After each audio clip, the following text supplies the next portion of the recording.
all over the world are coming to face a moment of grave decision. The time when we will choose the course of our future. Oklahoma, Texas, New York, Philadelphia, around the world, it's gonna be a big nut bust. The Millennial Media Offensive podcast is now live. That's right. Today's March 17th, 2026. You're listening to MMO number 211. And from the great city and state of St. Louis, Missouri, I'm Dan Gehring. And from America's South Coast, where the sound is right, or it should be, I'm John G. Dew. The sound is right top of the morning to you, John G. Dew. You know, maybe one day we'll be able to do this show in the morning. Yeah? I think we'd be good in the morning. In the morning. Happy St. Patrick's Day. I'm not Irish. You're not Irish. We're not Irish. Yeah, I used to celebrate in my ignorance, but I don't really celebrate anymore. I'm happy for Irish people. I'm glad you have a patron saint who cast these snakes from your island. It's a true story. You know, it is a true story. I think it's an allegory for the Druids, but no, there's no snakes in nonetheless. Ireland. Not even at the zoo. You go to the zoo, no snakes. No snakes here. Actually, I don't know. But I was really hoping you did celebrate St. Patrick's Day so I could peg you celebrating two Catholic holidays in 1 year, and month to month. See, I don't mind the Catholic part of it. I don't mind celebrating a Christian holiday. It's the Irish part that really gets me. You're not an Irish guy? No one's ever pegged me as a potato-phile, no. Well, I'm being really mean to Irish people right now. I'm sorry. I don't hate Irish people. I have Irish people in my family. I just don't like celebrating things that aren't part of my cultural heritage. fair enough. Fair enough. And a lot of people, and I think what bothers me the most about St. Patrick's Day is white people generally celebrate St. Patrick's Day, and because of the waves of immigration that we've had in the past in this country that no one knows anything about anymore, most anyone coming from England, which was England and Dublin, which Dublin mainly, most anyone coming from Dublin to the U.S., no matter where they had come from before they got to Dublin, was deemed Irish on the immigration papers. So there's a great overstatement of Irish heritage in America because Dublin was the last port before America in some of those previous waves of immigration.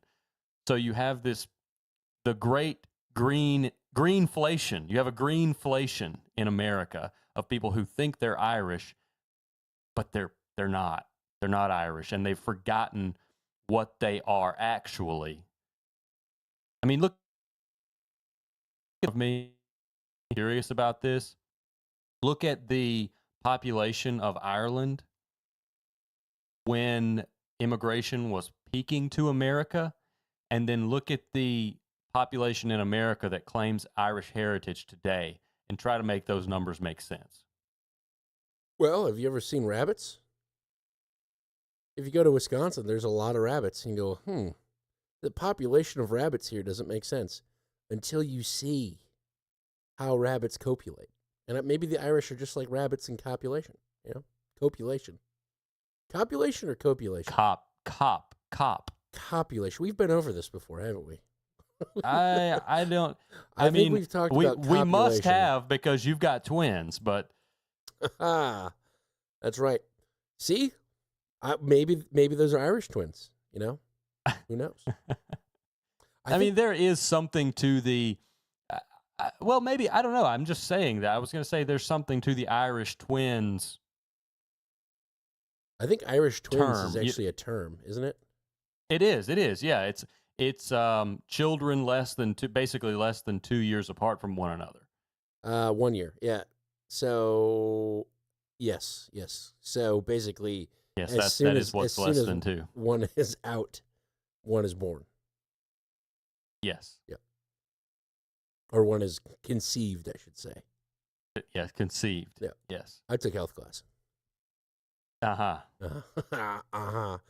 What do you me for? If anyone's... Is that where you learned about copulation? That's where I learned about copulation. That's right. What are Irish But yes, twins? I've enjoyed St. Patrick's Day celebrations in the past, but as you could either say as I learn more or as I just get old and curmudgeony, I appreciate it less. And I've been to Ireland. I've been there. I tried to poke fun at them with the royal family and everything, and tried to convince them to throw off their burden during COVID, and they wouldn't do it. They had no interest. They're just too fun loving, and they don't mind the yoke of oppression. Now, I can't say much better for the people of America, but do you think in a smaller, more concentrated area that pressure would have to be less before the top pops off? But apparently not. They seem happy. They seem fine. Well, And, Ireland was that wasn't impressive to me. Ireland was one of the first places that was revolting against mass migration by burning shit. They were in before England. They were in before France. They were in before Spain England's and Germany. not even in yet. Well, England You got the can't be. remigration party, but that's just a political party. It's not people actually calling for a change. Right. My dinner has arrived early. Ah, well, good. We get to hear you chewing on something else this week. That's right. Speaking of this week, what happened this week? What was going on in the news? It's a military action. Major military operation, MMO. Yeah, that didn't last long. It's a military action. Korea was a military action. Vietnam was a military action. Yes, this is how you know that lawyers have not gone extinct, unfortunately. Right. I love how it's always the Korean War. They're Korean War memorials. War is in the title. Vietnam War Memorial. Yet, officially, we haven't been in a war since World War II. Legally speaking. We were just firing our guns at funny-looking people. Yes, it was it was a necessary military action. Training. We'll call it training. George Bush came up in the era of Vietnam, and he was getting feedback saying, there's too many plants here. We can't see shit. He's like, I got an idea. What about the desert? No plants, no cover, just pure carnage. And tanks. That's right. I think we should start with something Iran-based, or Iran-based, as the cool kids call it. Well, I have a war update. Oh, I did it. I called it a war. I'm sorry. Iran war update from CBS. Okay. Here we go. The United Arab Emirates is positioned just across from Iran on the Persian Gulf, and tonight it's one of the many countries hoping the U.S. can reopen the nearby Strait of Hormuz, that vital passageway for oil. Senior foreign correspondent Imtiaz Tayyab is there. A U.S.-owned oil tanker targeted in the Strait of Hormuz, one of several attacked by Iran's Revolutionary Guard Corps. The devastation caused to the vessels, which can hold up to hundreds of millions of dollars worth of crude, was clear to see. Since the start of the U.S. and Israel's war with Iran just over 2 weeks ago, 500 tankers have been stuck in the strait, one of the world's most dangerous standoffs. As Iran intensifies its attacks on its Gulf neighbors, this strike on a fuel tank at Dubai's airport saw flights suspended at one of the world's busiest transport hubs. And this major hit on a large oil storage facility in the UAE's Fujairah saw it burn out of control. They hit UAE right in the Fujairah, huh? Qatar also hasn't been spared, showing Tehran's determination to target global energy. Dr. Majid, good to see you again. We met Majid Al-Ansari, the advisor to the Qatari Prime Minister and Foreign Ministry spokesman, in Doha. Will Qatar attack Iran. If it is war that the other party wants, if we have attacks coming into our country, we will defend ourselves. But today, Iran is also paying a price. According to the White House, U.S. and Israeli strikes have hit more than 15,000 targets across the country. Well, not far from where we are tonight, on the Strait of Hormuz, U.S. forces targeted Iran's Karg Island this weekend, where 90% of Iranian oil passes through. The message from the White House is clear. The U.S. can and will devastate Iran's energy lifeline if it has to. Tony. MTS, thank you very much. I call horse malarkey on that last point. I think Karg Island is the prize. You think so? You think the oil infrastructure is the aim in and of itself? Yeah. I think if you control, whoever controls Karg Island, and neither side wants to destroy Karg Island because of its lasting ramifications that it will have for energy prices, whoever controls Karg Island wins the war. I've got a couple of clips. So pretty much that coverage of just hitting Karg Island. I have a BBC report that kind of explains the importance of Karg Island a little bit more in depth, and then a strategy of how to actually take it over. So here's the BBC. What is Karg Island?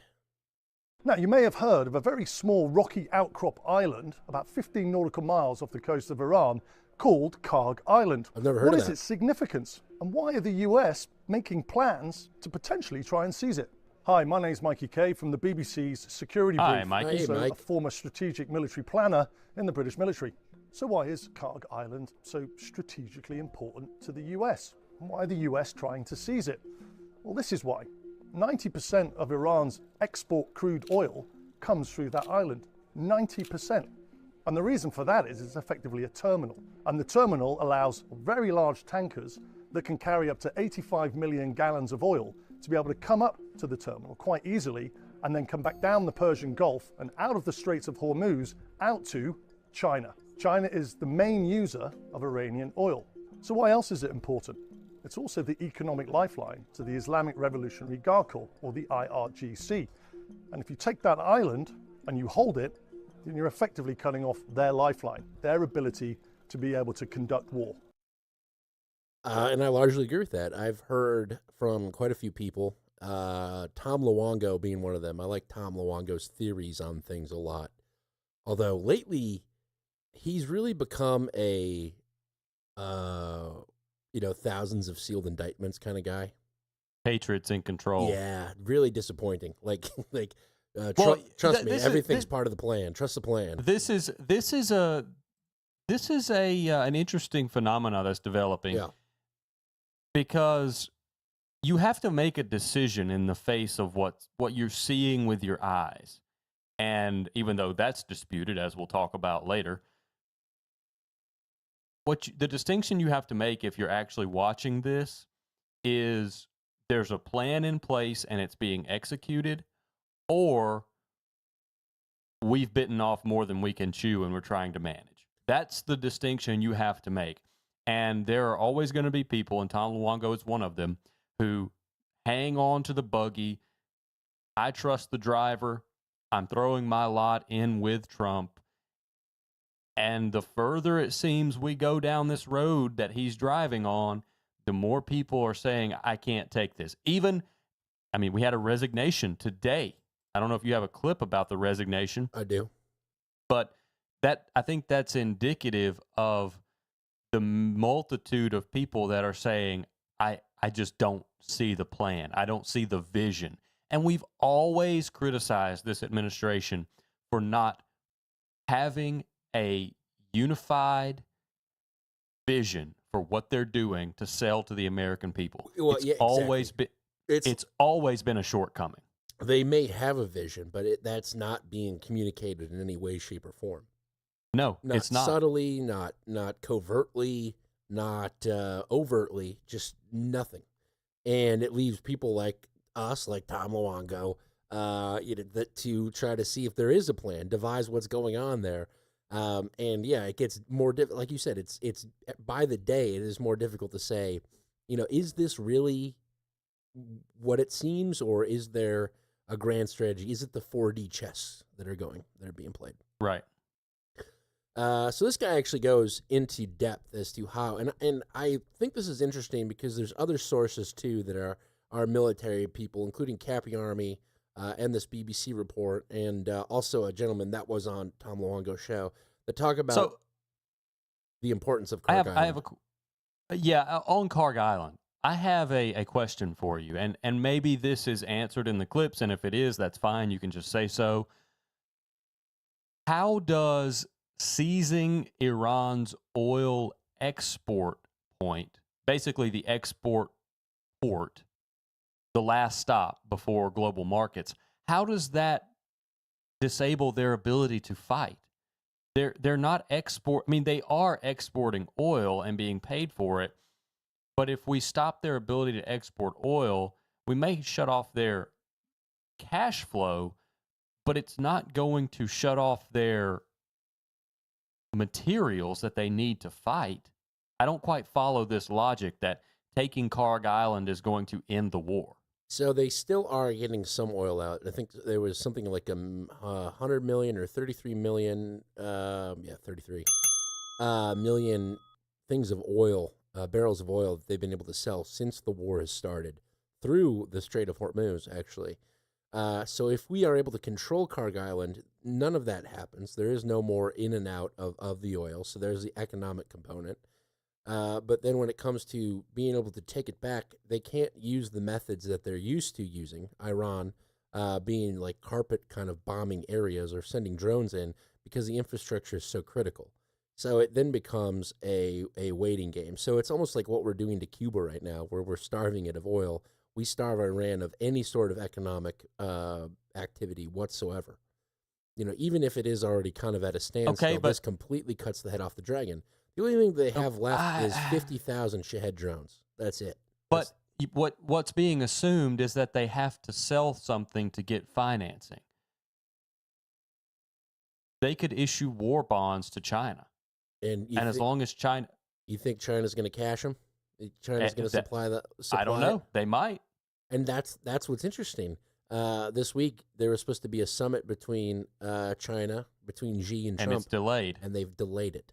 So I think that further fits into the narrative that we've been talking about of these are all attacks against China in one way, shape, or form. The domino strategy, if you will. Your domino strategy. So here's kind of, and just before we get too far in the weeds, here's kind of how an invasion of Karg Island would look from both sides and standpoints. This is what the U.S. can do and how it might strategically have to happen, which I appreciate this guy's, level of detail here.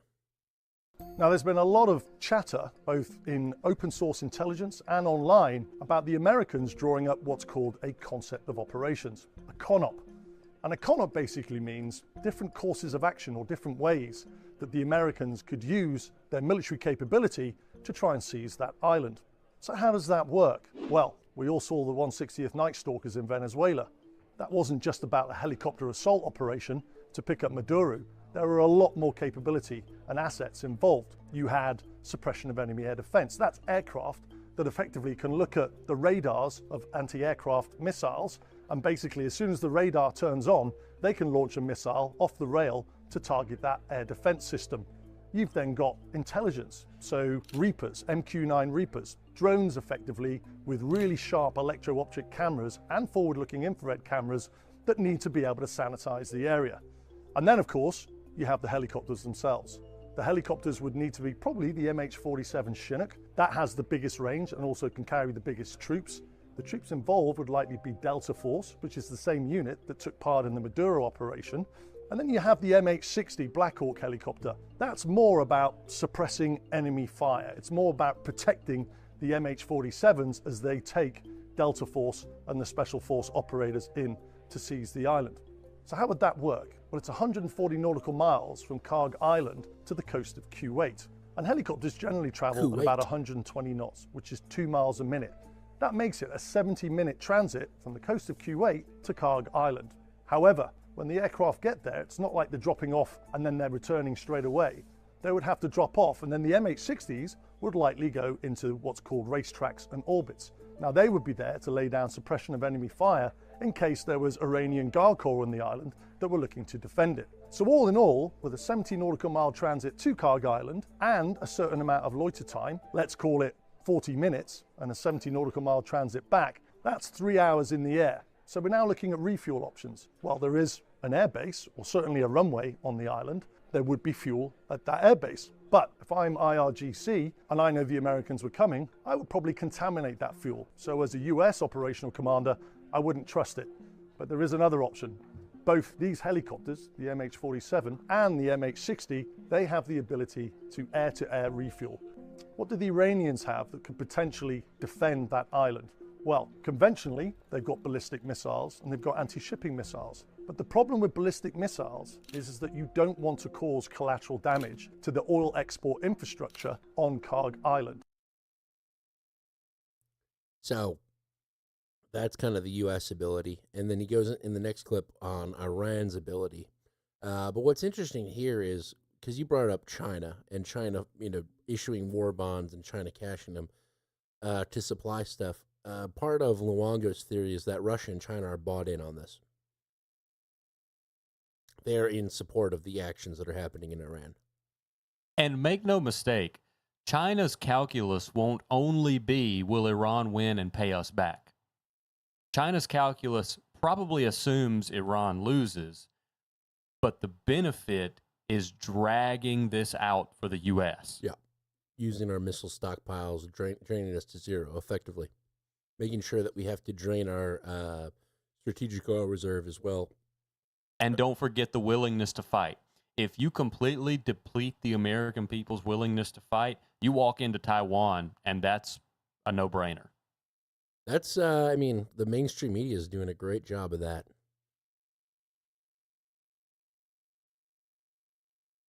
Of depleting the willingness to fight? Yeah, of the American people saying, what are we doing here? Basically, there is no plan. Broadcasting that, it might be the truth, but that's the effect it has, is, no more wars. MSNBC is now calling Trump a warmonger, which is funny. And see, this is why you have to have a vision and you have to articulate that vision. Because the media, if we put bias aside... If you don't put a story forward or a narrative forward, the media does it for you. Yes, exactly. And they're going to tend toward Occam's razor. The most likely story in this case is the truth. And the most likely story is we've got no idea what we're doing because the administration isn't telling us what we're doing. Right. They're just saying, oh, these are awful people. Well, that's not a reason to fight a war. Sure. But it might be a reason to fight a war once you find out what this guy is saying the Iranian capabilities are. It's kind of funny, actually. But it does speak to the economics of war that we were pointing out in Ukraine, Russia, shooting down $25,000 Shaheds with $1 million Patriot missiles. But one of these options is frankly hilarious. And this very podcast could reenact it. I think we have all the tools we need. The Iranians are the masters at asymmetric warfare, asymmetry. So they don't want to destroy things, they want to degrade things. They want to draw this out for as long as possible. And they're using a low cost-benefit ratio. And what that means is that their equipment is very simple and it's mass produced and they can produce it easily. So in terms of an asymmetric threat, what does Iran have? Well, it's got what's called go fast. They're fast attack boats, fast attack craft. You might even see two people on a jet ski, one of them driving and one of them with a rocket-propelled grenade on the back. The point... Oh, I don't have an RPG. Oh my God. But we could do that. We could do that with AR-15s. We just need a jet ski. And we're effectively Iranian military at that point. So. Yeah, this is, I'm sure you've seen the video. Somebody made an AI video of a guy on a magic carpet with an AK-47 shooting at an F-15 or an F-35. Yes, I have. Yeah, it's funny. It's funny. That's what we have. Memes are all we have now. Being is they're hard to target and there can be lots of them. What else does it have? Well, it's got the Shahed 136 drone. That is ubiquitous. The Iranians are thought to have over 50,000 of these Shahed 136s. Once again, Not hard to target as a singleton, but when you put them up in swarms, it can overwhelm air defenses. And then you've got mines. The problem with mines is that the Iranians have a lot of them. They're not particularly sophisticated, but what they do is they cause a massive problem for any US maritime patrol vessels coming into the area. And why is that? Well, because as soon as the Iranians say that they've mined Karg Island, it's then up to the US to prove that the Iranians haven't. And that takes a lot of time, manpower, and resource. The other thing as well is you've got tidal currents inside the Persian Gulf. So even if the US could clear a certain area of the ocean through mine clearance using mine hunters, the currents will then bring other mines back into that area. So there is actually no way on the map of being able to discern and protect a certain area where US vessels can go through. So does this idea of the US assaulting and seizing Karg Island bring in other players? Now, we already know that China are providing large cargo aircraft that have been coming into Iran post Operation Midnight Hammer in June 2025. What they've been bringing into Iran, we don't know. But there are ideas that it could be bringing in ballistic missile capability, surface-to-air missile capability, anti-shipping capability, and also radar systems that aren't as vulnerable to those suppression of enemy air defense aircraft than we think. So they're certainly supporting Iran right now. We know that the US is trying to degrade. Did you hear that? He said they brought it in after the Venezuela op. Credence to the domino theory. Yeah, so they knew it was coming. And destroy Iran's ability to make military capability, its defense industrial base. So if it can seize Karg Island, does it have the capability to defend it without damaging the infrastructure? And if it does, what is that going to do to global oil prices? And what's the potential for other actors, such as China, to get involved? I don't know. I don't know what the potential for China to get involved is. Directly, not very high, but indirectly, probably pretty good. Well, it depends on China's perception of this. So, again, I hate to harken back to it, but the Tom Luongo theory is Iran is a creation of the Bank of London, City of London, and Russia, China, and America, the sovereigns, all realize that getting Iran out is good for the old world order, for moving from the old world order to the new world order, which is sovereignty, ARC, America, Russia, China. I would have to listen to Luongo explain that. I don't quite follow, but it's very long and winding, but it seems a little too convenient. And very self-assuring. Yeah. As Luongo is. He can be. He's a good guy. It's an interesting show. Don't believe that we're talking smack on him. I just question this level of theory that he's got. So that's my Karg Island stuff. Yes, I assumed that it was quite done. Let's see here. What do I have? I have physical paper notes tonight because I wasn't quite through clipping. So I'm looking at my notes because this is, there's a lot in this. There's a lot to this. A lot has happened since last week. 2 shows a week would be ideal on weeks like this. But alas, we have to make money somehow. So let's do a Bloomberg clip. I'm pretty sure this one is in the folder already. This is the Tom Carrico munitions. Yeah, so Tom Carrico, let me read his profile. And this is a weird, I hate to say it's a weird show for Bloomberg, but it's literally called Odd Lot, and it's like they picked the 2 biggest goofballs in the office to do a podcast to try to attract people who aren't quite the Bloomberg crowd, but they're finance curious, but they're a little goofy at the same time, so they kind of want to chuckle when they listen to their finance shows. So this is the podcast from Bloomberg called Odd Lot, and this is mostly just going to be Tom Carrico talking, and he's been talking for about 40 minutes at this point about munitions. And he talks about how Iran is shooting down using $20,000 munitions to shoot down multi-million-dollar munitions. We said that Yeah, years ago. We said it in regards to Ukraine. That's right. And look, that conflict is still going. So do with that what you will. But this whole piece is about how the U.S. is, quote unquote, chewing through munitions. And we're going to get some good old-fashioned COVID talk out of Tom Carrico, who, by the way, I said I was going to read his profile. He's the director of the Missile Defense Project and a senior fellow with the Defense and Security Department at the Center for Strategic and International Studies, or CSIS. Big shot is what Tom Carrico is. He is what you would call a thought leader. Ooh. And yes, let's listen to Tom Carrico dust off an old trope from the COVID era and basically give us the summary from this entire 40 wasted minutes of podcast I listened to.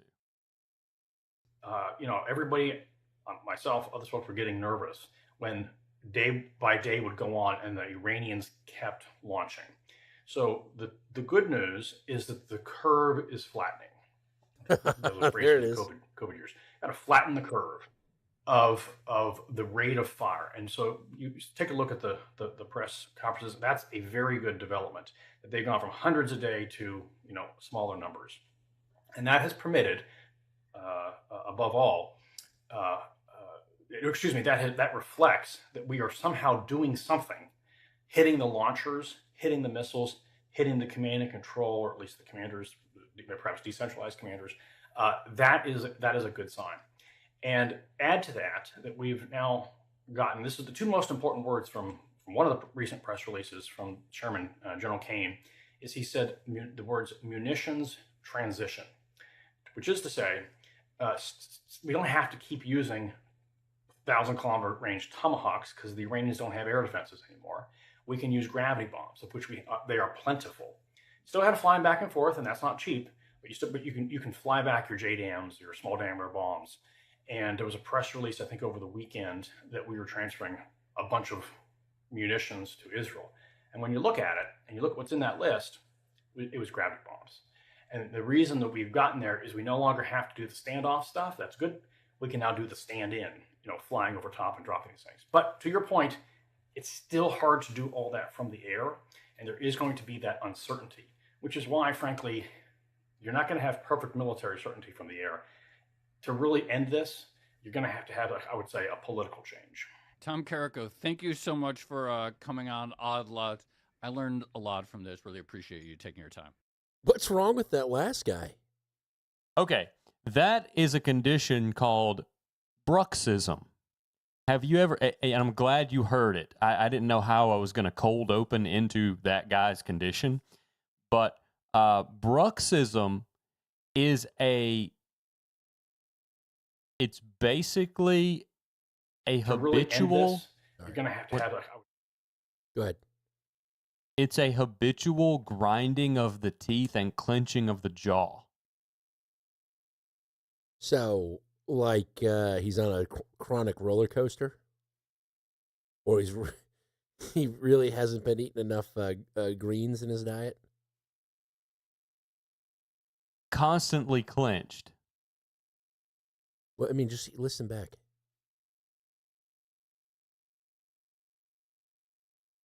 I think you can listen. You think? Maybe. Tom Carrico, thank you so much for coming on Odd Lot.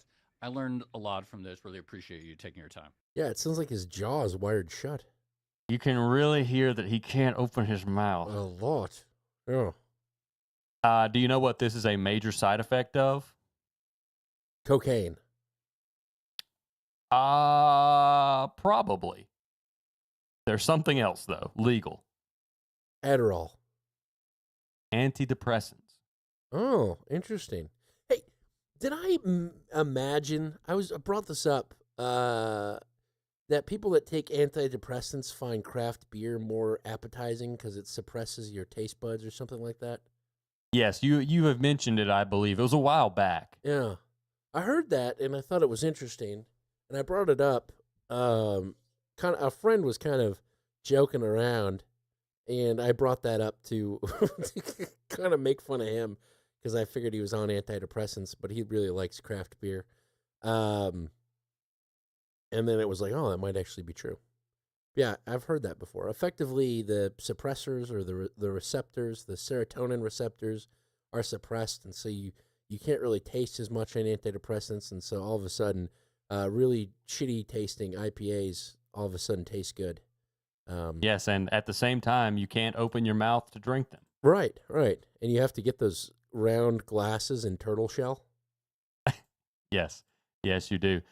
You know, we have 2 data points about the side effects of antidepressants, and I think I have a great tagline. So anyone out there with pharmaceutical marketing agencies, just listen up. Antidepressants. Making life worse, but feeling like it's better. I like Not that. as good as I thought. But You could also sell beer straws. Yes. IPA straws. There you go.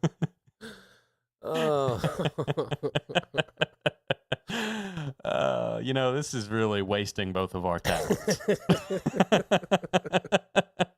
We're wasting at least 1,000 people's time, so you can rest easy on that. Okay. All righty. So, is there anything that you well, there's a lot to talk about from Tom Carrico's summary of what he said there, besides bruxism. But he's essentially saying we're transitioning. It's a munitions transition. So I'm imagining a Tomahawk cruise missile with long hair in a dress. Yeah. But I mean, these are solid art pieces. We've given 2 gold standard art pieces in the last 2 minutes. So if you're listening out there and you've ever wanted to try art, you've got 2 concepts that could be home runs. But anyway, what he's talking about is moving to just literally dropping bombs, not firing missiles into Iran. So that tells me that the key distinction in this war, given the oil element and the degradation of Iranian munitions or launching capabilities, the key deciding factor is going to be what lasts longer. Iran's drone fleet or the entire Western financial system? As much as I have little faith in the Western financial system, I think that can last longer. It's lasted this long, so maybe you're right. Yeah. I mean, gravity bombs or something, that's like World War II level stuff, where you got the guy in the back of the plane with the crosshairs, and he's dropping bombs. It's a little bit more sophisticated than that today. But yeah, we have that all day. We can do that all day. What it really sounds like to me is, if even with gravity bombs we're limited, it sounds like boots have to be on the ground. From that Okay, guy's so perspective. that brings me to another island. You hear my paper? You hear my paper? I do. So you're talking about Karg Island, and I think there's a very good reason why attention is on Karg Island, because of oil. Oil is a major factor in this. It will be the undoing of the Western financial system if it is unwound. All inflation in this case flows from oil and oil prices. But I think there's a much more critical island. If you think about this as a race, a war of attrition between the Western financial system and Iran's guerrilla drone capabilities. Sure. Because, and to explain the drone capabilities a little bit more, as long as Iran can threaten tankers in the Strait of Hormuz with these drones, or threaten oil infrastructure in the region, and by threaten, I just mean sound the alarms and keep people on edge and keep them from operating as normal. As long as Iran can do that, they're playing their version of a war of attrition. Yeah, Houthi Bowl. And the Houthi Bowl. I like that. Yeah, the Houthi Bowl. So there's an island. Is it the dolphin-shaped one? Kashem. I think it kind of does look like a dolphin. It's closer to the horn. Yes. Yeah, I'm looking right at it on the map. I figured that's the one you're talking about because it's right at the pinch point of the Strait of Hormuz. Yes, it is. And I'm gonna find you a moniker that's applied to Kashem Island. And this stems from my question about what real strategic benefit in winning the war does Karg Island play? Yes, it can help us starve out Iran, but they're a self-sufficient nation, and as long as they have guarantees from someone else that they can borrow money, it doesn't matter if they can't export oil for the time being. But this Kashem is a different story. Al Jazeera, right off the top. Inside Kashem, Iran's underground missile fortress. This is where they're controlling the Strait of Hormuz from. It's not just the shore in general. It's Kashem. And that little island could be the site of a very nasty battle in I think the coming days. And I'll be completely frank with you. I think this is all going to rotate around the Iranian New Year, which is sometime, but I think Thursday morning local time is going to be the Iranian New Year, like our dropping the ball at midnight. That'll be their Iranian New Year. Will be about Thursday at 7 o'clock local time. And I don't know when this happens in relation to the Iranian New Year, but everyone on Kashem Island basically takes the day off, as people are wont to do around holidays.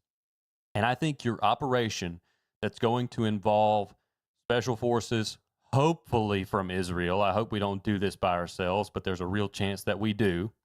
And that could be why our guy, who's the guy who resigned? I always forget his name, Joe Kent. That could be why Joe Kent resigned. He was particularly bristly toward Israel in his resignation letter. Yeah. And this could be why. If they have told us, no, this is your fight, we're not helping you with Kashem Island with boots on the ground, I can see that driving someone to resign. And but I think this is why you've seen the Marines and you've heard about the Marines being deployed. I think we're going to put the Marines on Kashem Island. And unless I am badly mistaken, we're either going to see the actual might of the weapons and the operators that we have. And when I say operators, I don't even mean special forces. You're talking about Marines. These are grunts. We're either going to see the force that can be brought to bear by the U.S. military generally those Marines. These are our most elite fighting grunts. Yes, they are. But when something needs to get done, that's who you send. And it's it's not the Army reservists, okay? It's not the Army. Those are the grunts. Those are the picking weeds into the parking lot because there's nothing better to do. I mean, I would be careful. But I am not discouraging anyone's service. I just had a friend in the Army that said, it was a video of, people with their boots hanging off the airplane, and it was like what I thought we were going to be doing. And then it is literally a video of him picking weeds out of a parking lot when I'm at my actual service.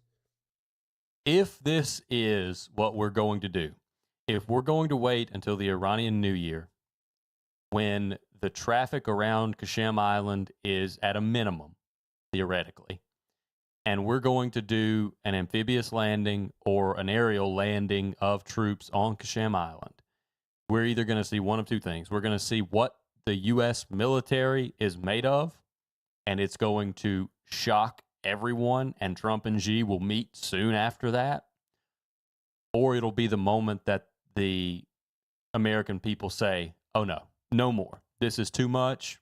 We can't do this. We're not ready for this. We don't have the stomach for it. Bay of Pigs. It could be a Bay of Pigs moment. It could be. But it won't be pigs because it's Iran. Yeah. The Bay of Dolphins. Dolphin Bay. Nah, it's got to be something better than that. The magic carpet moment. No. I don't know. We'll think about it. If you've got some suggestions, put them in the chat room, which you can join the chat room at, what's the link, Dan? Chat.mmo.show. Chat.mmo.show. That's it. Give us your ideas for what this operation could be called if it is the equivalent of a Bay of Pigs moment. Yeah, but one-stop shop, chat and listen. Chat and listen. You can do both.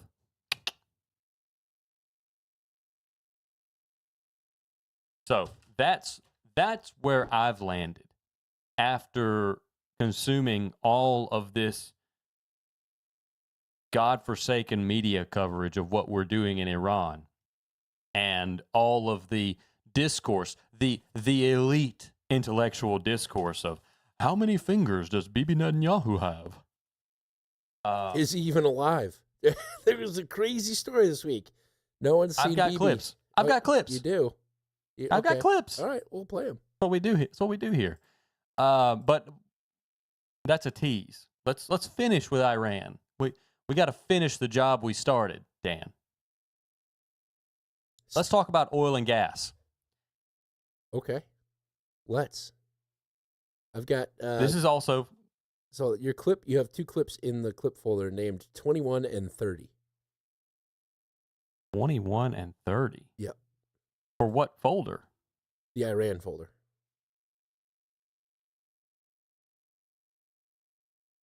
That's the only two clips in the Iran folder? No, I'm just saying, if you're thinking about playing something, there's two in the folder named 21 and 30. What the heck is that? That was my question to you. I don't know what I did there. Hold on. We are holding on. There are some workarounds. Yes, that is going to be... I don't know why it defaulted my clip names to that, but number 21. No, number 30. Number 30. That's our key here. This is about the oil and gas workaround pipelines to circumvent the Strait of Hormuz. And everyone is saying it could be Hormuz. And if it goes poorly, it could be called the Hormuz knuckle. That's what the chat room came up with. Bay of Hormuz. Hormuz. Hormuz. Like a really slutty moose. Yeah. We'll workshop it. Okay. It's better. It's better. It's better. It's not great, but it's better. All right. 30. There are some workarounds. They are limited. But the Saudis in particular thought that this situation was likely to happen. And this guy reporting from Mexico? Tijuana. Perfect. Have spent the last 45 years preparing for it. Welcome to the East to West pipeline in Saudi Arabia, a conduit that goes from the oil fields of Saudi Arabia in this region, in the Persian Gulf, across the desert, through Riyadh, and all the way to the West Coast, to the Red Sea. There, Iran doesn't have access, and the Saudis can load their oil in this area. But obviously, to do that is a massive logistical enterprise. You need to move all the oil tankers that were waiting to cross the Strait of Hormuz. You need to move them all around the Arabian Peninsula into the Red Sea. That is happening right now. You see on my screen, all of those blue dots are oil tankers that are coming from this area, going through. It almost looks like a highway on rush hour, and going up to this point in the Red Sea. That's Jambu. That's what that pipeline crosses, and that's what the Saudis can now sell oil into the international market, bypassing the Strait of Hormuz. There is another pipeline that goes from near Abu Dhabi in the United Arab Emirates across the country into Fujairah. That's very close to the Strait of Hormuz, but it's outside. It's on the right side of the Strait of Hormuz, and that is just giving some relief to the market. That's about 1.5 million barrels a day for the UAE. The Saudi pipeline is about 5 million barrels a day. Together, 6.5 million barrels a day. That compares to 20 million barrels a day on a normal day from the Strait of Hormuz. So there are bypasses, there are workarounds, but they don't cover completely the Strait of Hormuz. You can do it! That was okay. as good as I thought it was going to be. No, but I appreciate the effort You can there. do it. This is good info. This is good info, though, because we've got 6 million barrels a day that are making it out compared to, I think, 30. What did you say earlier? 33? 33 million? Since the war 33 started, million. not per day. Okay. I think it's maybe 20 per day was the usual amount. But now we've got 6 per day going out through these pipelines. So that's a bit of a relief valve, but this is the importance of Fujairah. We mentioned earlier how Iran hit the UAE right in the Fujairah, and there was yesterday a tanker hit off the coast of Fujairah, which is beyond the Strait of Hormuz on the global economy side of the strait. So Fujairah is a focal point, probably the second most important point behind the Strait of Hormuz, because you do have this pipeline that leads to Fujairah and ships can load without having to go through the Strait of Hormuz. I think the Red Sea port, where some ships are loading, would be the second most important part, but I don't think Iran can reach it. So it doesn't quite have as much fanfare. I think it will be there. I don't think anything is going to disrupt it unless there is some cyber or espionage action at this port in the Red Sea where the ships are loading and then leaving. But Iran can definitely reach UAE's Fujairah, and they've done it. So it's not only the Strait of Hormuz, it is this entire probably 40-mile area with the tip of the UAE as its center. The Hormuz Cove.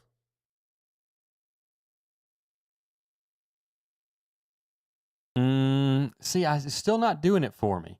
I see the shape of Qashem being a dolphin. I see that. I see it now. It also looks like a fighter jet. It does. Or if it looks like a guy facing Iran that should call his doctor in about 4 hours. Yes, he's also multitasking. That's right. No, we're still working on this operation, and there's a lot of assumptions here. The assumption is that I'm right, and that's what we're going to do: is try to take Qashem with the Marines, and also that it will go poorly, because the only way it will get a name comparable to the Bay of Pigs is if it goes poorly. Which I think the only way it would really go poorly is if you see Iran throw almost all of their drones at the island when the Marines are landing and fighting.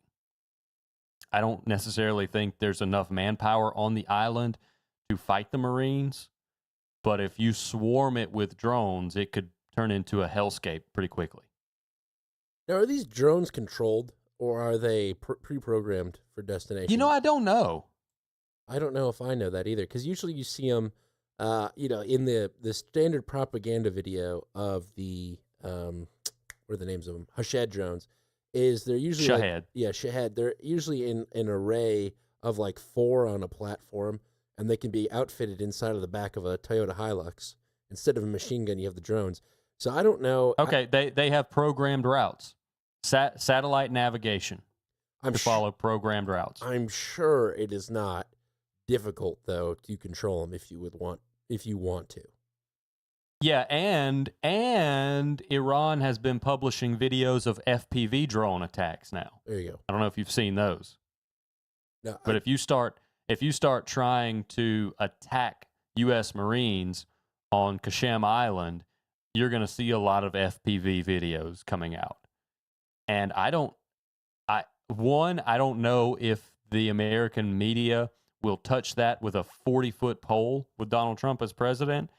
But if they do, it'll be the end of any momentum for this war, I think. Now, I could be wrong. I could be underestimating the will to fight of the American people, especially when they see videos of Marines dying in Iran.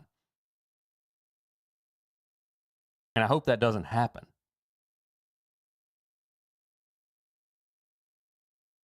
But it seems like we're setting up to use the Marines somewhere. I mean, I don't understand how they would be able to release a devastating amount of these drones and not be detected. Because there's no launch signature. I understand, but, they've got to set up somewhere. We can read mountains. We can read freaking license plates from space, but we can't find the truck full of drones driving up for deployment. I think they're underground. Oh man, it's becoming more like what's that Japanese island where they lifted the flag? Iwo Jima.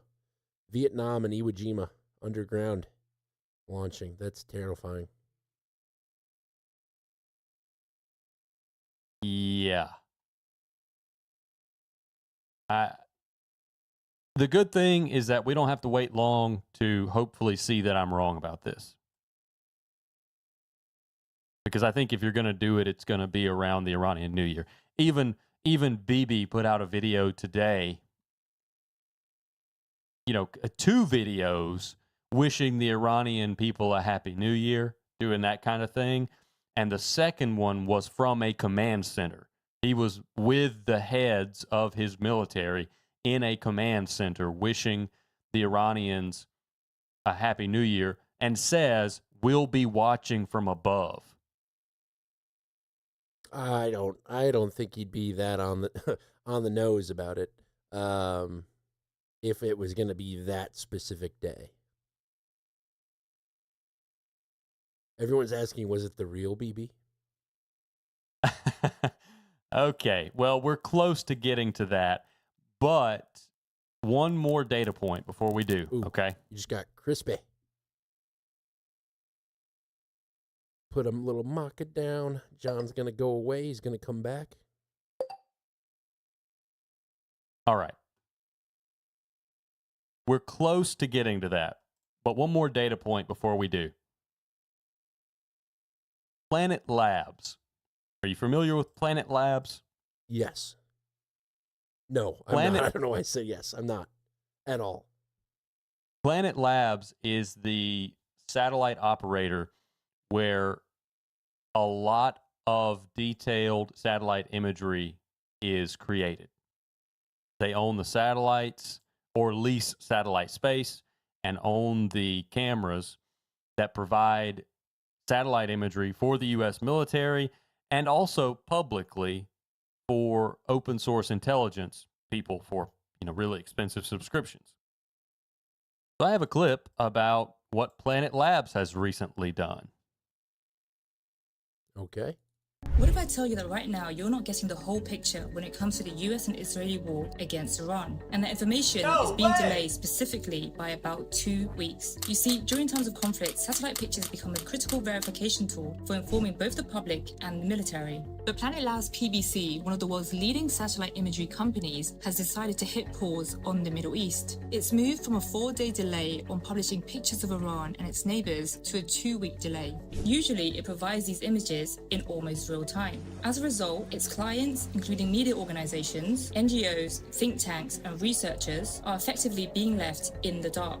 Planet says a longer delay is a security measure, and that is to prevent adversaries from using its images in a way that could endanger civilians and NATO members, which it has a contract with. The US government is also one of Planet's clients. The company's decision to delay feeding the information has led critics to accuse it of helping the US to cover up damage to its military bases in the Middle East. Days before its announcement, Planet's imagery had already exposed Iranian strikes on US military installations in Bahrain and Qatar. But it said the decision wasn't the result of any government, but to limit misuse of its product in the conflict. Even so, this makes it difficult for the media to independently verify strike claims in anything close to real time, which raises concerns over the information gap that's created due to this delay, which can then be filled by propaganda or AI-generated imagery like this one alleging that an American radar site in Qatar was destroyed, which it wasn't. So while Planet says it's for security measures, one of the consequences is that it's harder for the public to know what's happening without verified satellite images. This isn't the first time Planet Labs has done this. Previously, it imposed a 30-day delay in late October 2023 following the start of Israel's war in Gaza. But what's different about this is the sheer geographical scale of the restrictions, as the Gaza Strip is much smaller than a whole region. Ultimately, this has led to a debate over the role of commercial satellite companies in modern warfare, where those who rely on these services now face significant hurdles in documenting an active war, simply because a company has decided to delay access. And if the gap between the event and the evidence can be up to 14 days, then the question becomes, in 2 weeks of silence, who owns the story? It's interesting. I remember seeing a movie. I can't remember the title. It might have been District 9, but these Marines have these like helmets on, and they think that they're killing like aliens, but one of the helmets glitches out, and they're killing like civilians. It kind of gives that vibe to it of the delayed satellite imagery. Okay. Very good. So,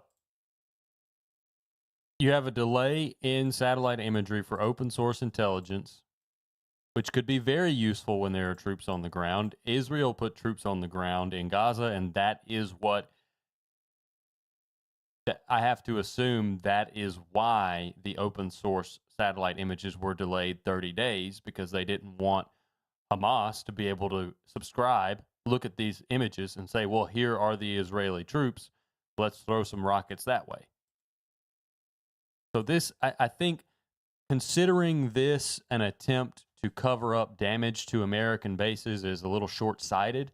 I think this is much larger. Now, this is me trying to fit this into my theory that we're about to put Marines on the ground on Qasem Island, but it makes sense. Then we have another one. One more quick data point. It's actually about Bibi. I don't know if you... Here's my paper again. I don't know if you saw the clip. My pastor actually asked me about it Sunday morning. I don't know if you saw the clip of Bibi talking about the Messiah and how Israel's doing so good, we're doing so great that we might even usher in the an era of peace and stability, maybe even the Messiah. But he says, but the Messiah is not going to come next Thursday. You know what next Thursday is, though? The Iranian New Year. You already said it. Yes. Is it this Thursday or next Thursday? Well, when he said it, it was next Thursday. I got you. Your pastor or Bibi? My Bibi. Okay, your pastor just asked you about this. Yes, he asked me about it. Now, an interesting thing. I watched the translated version of Bibi's speech from which this line about the Messiah supposedly came from. Watched it 3 times from 2 different sources. And I never caught this line. Now, you could find the 1.5-minute clip all over the place. But watching the entire video of his speech, I didn't catch it. And I don't know if it was a difference in translation. I can't imagine that there's a word that means, basketball and also means Messiah in Hebrew. But I don't know. Maybe I'm a moron. Maybe I couldn't find it or didn't hear it 3 times. That's a possibility. But I found that... I don't want to gloss over that. That is a possibility. Yes. Just kidding. Go ahead. But anyway, let's talk about Bibi. There's been a rumor going around that Benjamin Netanyahu is dead. He gone. He dead. They got him. And this is the beginning. This is the beginning of that rumor. Now, I wish I had sent you this video, a link to this video so you could watch it. But we are an audio podcast first and a video podcast second. This is Scott Bessent being pulled from an interview last week. Oh, yeah. I saw it, and he's visibly shaken when he comes back.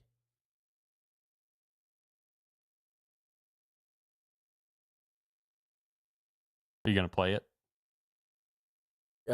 Is it labeled 21 or is it confirmation? What's it called? Bessent pulled from interview. Oh, there it is. Sorry, it was in there. I just didn't see it. I was looking different place. I listened to you on the. The president wants you. Sorry, the president wants you. Oh, okay. Okay. No problem at all. See you shortly, Mr. Secretary. You can work that in. Mr. Secretary, I have to say, it's a first, I'm sure a last as well, that an interviewee's been pulled away to go to the Situation Room. How was the president? Was he stressed? No, the president is in great spirits. The Iranian mission is proceeding well ahead of schedule.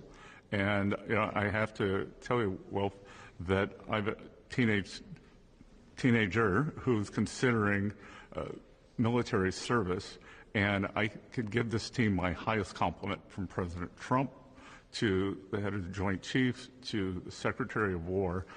I would say that I would trust my child's life in their hands.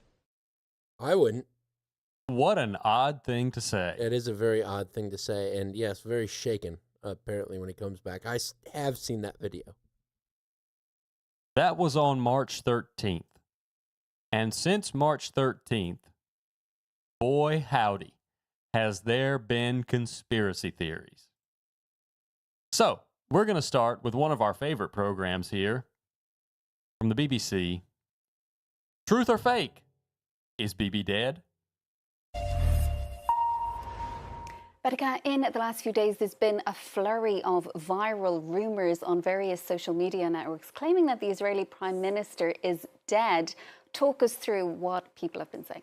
That's right, Sharon. Social media has been ablaze this weekend with viral conspiracy theories that Israeli Prime Minister Benjamin Netanyahu was killed in an Iranian missile strike. According to Reuters, these rumors even were broadcast by Iranian state media. Here's a couple of examples that I saw racking up views over the weekend. It was often shared by pro-Iran accounts, and as we can see, with little or no sources or quotes to credibly back up this claim. Some accounts went as far as to even share fake AI-generated images depicting Netanyahu's body submerged in rubble. But all of these death rumors were in fact triggered by a press conference that Netanyahu gave last week on Thursday, a press conference that internet users are convinced is generated by AI due to the amount of fingers on his hands. Internet users claim that he has 6 fingers visible on his hands, and they say that this 6-finger theory is in fact what escalated the online rumors of his death. Social media users claiming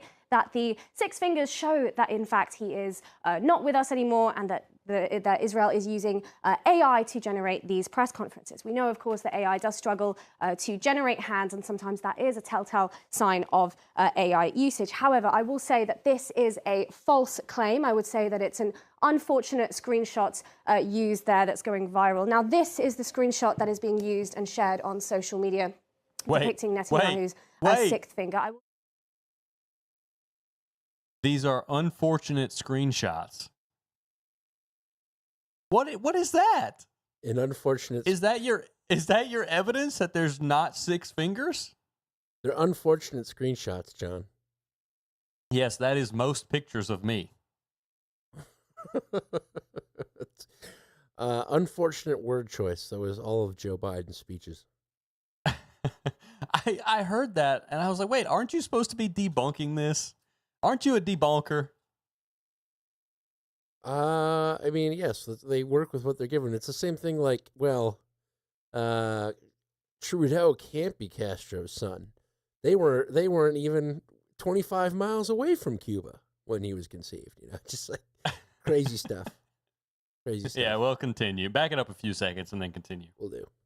Sign of AI usage. However, I will say that this is a false claim. I would say that it's an unfortunate screenshot used there that's going viral. Now, this is the screenshot that is being used and shared on social media depicting Netanyahu's sixth finger. I will say that we at France 24, we watched the entirety of that around 8-minute broadcast, and we found that he did indeed have 5 fingers on each hand throughout. We can see the shots before and after 5 fingers are present. And in fact, it was around 34 seconds in, he makes a gesture with his hand, and there is a shadow in the crease of his right hand that gives the illusion of a 6th finger. I'll also say, Sharon, that there was journalists present at this press conference as well. It wasn't closed. And so the journalists being present there, that also is another indication that it did, in fact, take place. Okay. No wonder people don't watch the news anymore. I'm telling you. Well, he had 5 fingers in the frame before and the frame after. So if this wasn't AI, it was an illusion. Come on. I mean, come on. Just don't do the story. Just don't do it. Just let it ride. You don't have to embarrass yourself like this. I mean, this is crazy. This is the world we're living in. I know it is. And also, we confirmed that there were journalists there. It was a call. I listened to it. It was a call.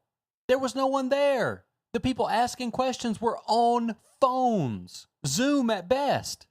Biden saw the photo of the 40 beheaded babies. Yeah. Oh, yeah.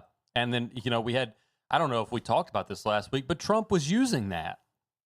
Yeah, he did mention the 40. We didn't mention it, but I did hear it after the fact. Unbelievable. It's an unfortunate screenshot. And it's not AI, it's an illusion. Ooh. Okay, well, anyway, I don't think Bibi's dead, but this is pathetic. Why doesn't he just come out and wave with 2 hands? Well, he has come out of the closet. No, I'm kidding. There are proof of life videos now that he's published, and now Truth or Fake is going to talk about those proof of life videos.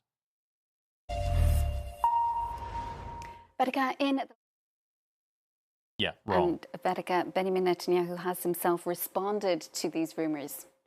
He has responded to these viral claims of his death. He posted a video Sunday of himself visiting a coffee shop, a cafe in Jerusalem, a proof of life video, if you will. He captioned it, "They say I'm what?" And in the video, we see him getting a cup of coffee at the counter. He also shows both of his hands one by one, saying, "Count my fingers, if you will." You'll see that come up on screen in a minute. Now, he also says in this clip, he also uses a pun on the word dead when he picked up that cup of coffee. In Hebrew slang, that means sort of crazy about, so essentially saying, "I'm dying for coffee," or "I'm dead for coffee." Now, this wasn't the only video that he shared. He also shared a second quote-unquote proof of life video. This one was filmed outside the cafe. It shows Netanyahu greeting cafe goers, taking pictures with them. We see him approaching visitors on the terrace, etc. So overall, 2 videos posted on the official accounts of Benjamin Netanyahu to sort of tackle these death rumors. I don't know. Okay. He could be dead. Okay. If he's dead, they've really got the AI cranking up. I mean, there's not going to be fresh water in Israel in 2 weeks if he's dead, because they're cranking out some good AI of him as of today. But oh, potty mouth. He shared a meme of Netanyahu with dreidel fingers. Got full menorah. Oh, sorry, not dreidel fingers. Full menorah on his hand. That could be viewed as some way. I didn't make it. I just Yep. looked at it. Just looked at Mm-hmm. People have gone to jail for less. Now, I've coined a term here, and like I said, I don't think Bibi's dead.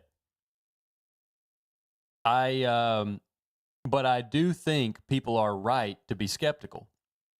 I mean, if your television show funded by the BBC called Truth or Fake can't be convincing in debunking conspiracy theories about six fingers and disappearing rings, then I don't blame people for being skeptical. But this is something, you know, I looked into this. I wanted to see if there were some discrepancies in the videos, and there are some discrepancies in the videos. And this is basically what I'm calling confirmation defiance. So you're familiar with confirmation bias, which is finding evidence to affirm your belief, kind of like what I was doing with Qasem Island. But confirmation defiance is a wholesale unwillingness to affirm a belief. It's basically saying, well, I believe the earth is flat. And somebody says, well, here, look at this picture of the curvature of the earth. And I say, nope, that's fake. Well, here, we're going to take you up into a plane and show you the curvature of the earth. Nope, I don't believe it. You're manipulating the window. Or, okay, well, here's the calculation performed in ancient Greece that proves the earth is round. Nope, you've played with it. I just don't believe it. You're not going to get me to believe it. Confirmation defiance is what I'm calling this. People have really leaned into this with the Bibi thing. I mean, you could post anything you wanted to. You could do a Facebook Live of Bibi Netanyahu right now in Israel doing something that you could prove was happening right now. And people would say, nope, all fake. He's dead. And I get it. It's war propaganda. But the propaganda wouldn't be effective without these kind of psychological effects like confirmation defiance. So let's hear confirmation defiance in action. And finally, Vedika, not everyone online has been convinced by these proof of life videos, have they? No, social media was not convinced by this appearance of Netanyahu online. Internet users began speculating that too was created by AI. They say that the coffee cup was full to the brim on the counter when he picked it up, and it remained full to the brim even after he took a sip, which they're calling Coffeegate online, saying that it's also generated by AI and proof that he is in fact dead. It wasn't just the first video that's gaining this kind of scrutiny. That second video we saw of him outside, that too has generated speculation. Users saying that his ring disappears from his hand when he was greeting people outside. Now, we at France 24 have not found any evidence or indications of manipulation. We did run it through AI detection tools, which told us that it is unlikely generated by AI. However, it is important to note that AI detection tools are not always 100% accurate, especially with AI developing so quickly. So what I will say is that the Instagram account of that cafe that he visited, the Sataf in Jerusalem, they posted an Instagram story of Netanyahu's arrival. They posted this around 2 hours before he posted his videos on social media. The cafe also posted a video behind the scenes showing Netanyahu filming his own video to his own camera as well. So overall, what we'll say is, rather than quell those rumors and squash the rumors of his death and the theorizing, it seems that by putting out these two videos, Netanyahu has actually invited more speculation about its authenticity. But what I'll end with is this, is that there's also been a swirl of speculation and rumors about whether Iran's new Supreme Leader, Mojtaba Khamenei, whether he's also alive. He's not been seen in public since the war. I've seen a lot of stuff on social media theorizing about his death. And this week, it's Netanyahu who is claimed to be dead. So online, both users from each side will push their own narrative in this war and push disinformation as well. So I think that shows the importance of fact-checking during this time. Yes, the importance of fact-checking, which is basically saying we don't know, but this is an illusion and this is an unfortunate screenshot. That's the best we got. And the importance of fact-checking. We ran it through a tool, but the tool's not always right. Right. Like every time they made a point, they already kneecapped it. Yeah. So, what do you think about confirmation defiance? Do you like it? Am I going to say, hey, we should use that all the time and make it the title of the show? No, but yeah, it's nice. I like that. I don't think it's a good title. I mean, we wouldn't title a show Confirmation Bias. Oh, these guys know what that concept in psychology is. Whoa, I should listen to them. Yeah. You should. No, I mean, I just think it's descriptive. Yeah, it's good. Vaccines, 100% safe and effective. An example. Okay, well, this is a BB clip from today. Oh, my Proof God. of life today. What? I don't know what happened, but you just all of a sudden became all robot-y. Okay. Still robot-y. He's AI. He's dead. Oh, hold on. Let me refresh. Oh, yeah. Coming back to you, John. Hello. Hello. Nope, it's you. Oh, okay. Let me jiggle the cords. Jiggle the cord. Come here, cord.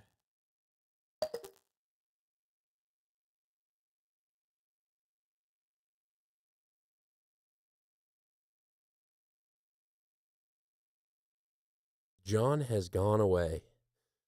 Well, John is away. Let me tell you something. Let me tell you something about St. Patrick's Day. Alrighty. Nope. Oh, boy. Okay. Let me try muting you. That. Muting you. Is that better? No. It's like in the audio that's coming through clean feed. Hello. Still there. Weird. Oh. Try.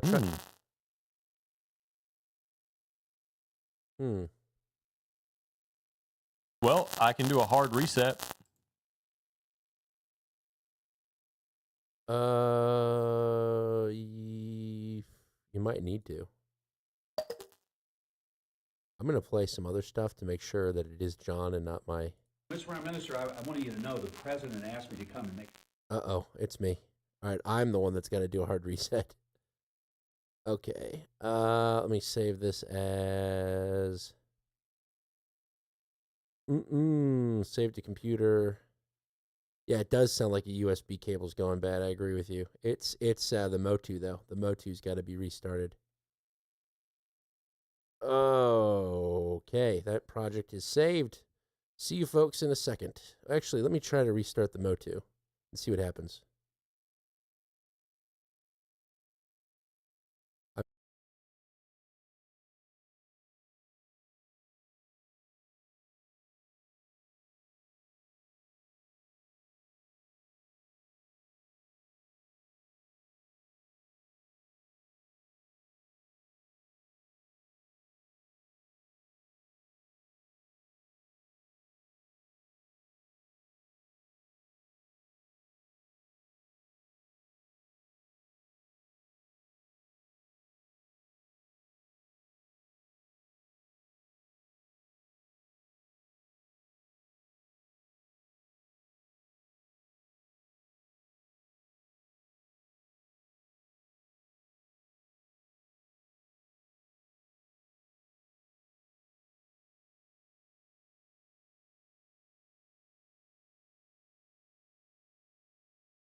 Hello.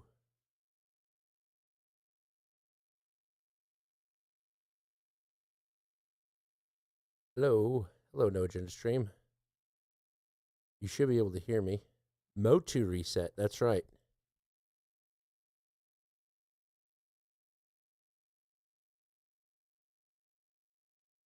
Hello. Hello, John. Hello. You sound older. Older? By a few seconds? By a few seconds. Is that better? Much better. Okay. I might have just had too much going on. I don't know. Who knows? I unplugged and plugged back in all my cords. So that could have been it. Well, we're back. That was weird. That was very weird. Can you, before we get started, can you play the last few seconds of good material we got? Sure. Let me back it up here.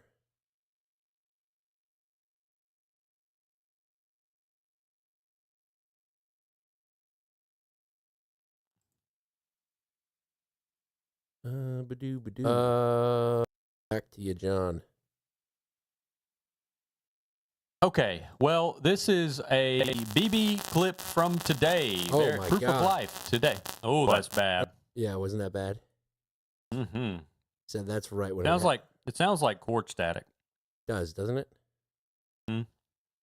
So that was what we played. This is proof of life from today, is what you said. So Okay. We have a video, which is proof of life from BB today. And this is going to be the Huckabee cameo clip. Perfect. Mr. Prime Minister, I wanted you to know the president asked me to come and make sure you were okay. Yes, Mike. Yes, I'm alive.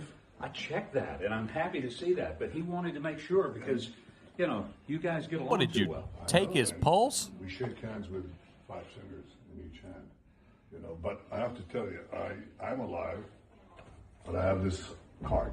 Oh. And, don't read it. So it's a punch card. Mm-hmm. Today I erased 2 names on the punch cards, and you see how many more to go on this batch. You know what the good news is? My name is not on the punch card. Your name is on the list of the good guys. Thank you. And what He's the making a president, list. The U.S. forces are doing is incredible. We're very proud to stand shoulder to shoulder with them. And getting rid of these lunatics who would like to develop nuclear weapons and the means to deliver them to every American city after wiping out Israel. They ain't going to do that. We're wiping them out. I love it. Thank you, Mr. Prime Minister. Good to see you. Thank you, Mike. Thanks. Take care. Thank you. Well, he's alive. Mike Huckabee confirmed it. And my Windows sounds are active.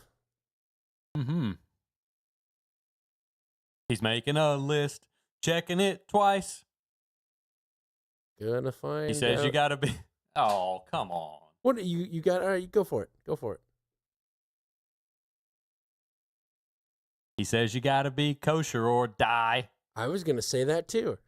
Who's kosher? Oh, were you? Yeah, I was something kosher. I was there in my head. Okay. Yeah, I found that funny, especially the first. It looks like a normal video. The video of it actually looks normal, but his first interaction with Huckabee is, "Hey, Mike." Pause. It's like, could we be a little less awkward if we're going to be doing PR during a war? Maybe more robotish. Hello, Mike. Yes. What can I help you with today? What can I help get started for you? That's a great question, Mike. I could totally see it. AI, everyone's just all in on this big lie. And Mike Huckabee, I mean, if there's anyone that's going to run cover for Israel, it's Mike Huckabee. Oh, yeah. Yeah, there was a joke to me saying, did you check his pulse? But I wasn't going to take it any further. Very good. All right. Yeah, and you shouldn't either. I won't. Where are we going? Well, that's the end of my BB segment. What, do you have some lost time? Did it feel like that took longer than it should have? Was there? It did. It did. Okay. Yes, for anyone listening after the fact, we had some technical difficulties right before I set up that clip. So we may be a little off kilter here, but that was the end of my BB. Is he alive or dead? Is he Santa Claus? Does he have a list? Are you on it? Segment. Well, I know someone that might be on it. Joe Kent. Mm-hmm. Yes, I think he's on it today. Judging by one of Santa's best elves, he's on it. He's on the bad boy list. He's on the naughty list. He's on the punch card. And Mark Levin, the best elf, has confirmed that he is on it. Do you have a clip from him or no? Okay, I wish. I wish. I was going to say that sounds like a cue. I have a little rundown of Joe Kent, and then I have an article that I want to read his actual statement on because it's pretty in depth. So here's a little news rundown on Joe Kent, what he did and what he said. We begin this hour with breaking news. Top counterterrorism official Joe Kent. I'm sorry. I'm going to cut that out. We begin this hour with breaking news. Top counterterrorism official Joe Kent announced he is resigning as a director of the National Counterterrorism Center. In a post on X, Kent cited the war in Iran as his reason for leaving his role. He wrote, quote, "I cannot in good conscience support the ongoing war in Iran. Iran posed no imminent threat to our nation, and it is clear that we started this war due to pressure from Israel and its powerful American lobby." You may remember Kent ran as a Republican candidate for a House seat in Washington in 2024. I remember. He ran in support of President Trump's Make America Great Again campaign. In his post, he addressed the president, writing, "Until June of 2025, you understood that the wars in the Middle East were a trap that robbed America of the precious lives of our patriots and depleted the wealth and prosperity of our nation." So she read that part, but she didn't read his letter. And so what Joe Kent said was, Iran posed no imminent threat to the United States. He claimed American media, high-ranking Israeli officials, and influential Israeli lobbyists deployed a misinformation campaign and sowed pro-war sentiments to encourage a war with Iran. This echo chamber was used to deceive you into believing that Iran posed an imminent threat to the United States, and you should strike now. There was a clear path to a swift victory, Kent wrote. This was a lie. It is the same tactics that the Israeli used to drag us into the disastrous Iraq war that cost our nation the lives of thousands of our best men and women. And then because they have to be good journalists, they say, because they don't want to be 9/11, they say, there is no credible evidence to support claims that Israel convinced U.S. intelligence officials that Iraq was pursuing a weapons of mass destruction program before the American invasion in 2003.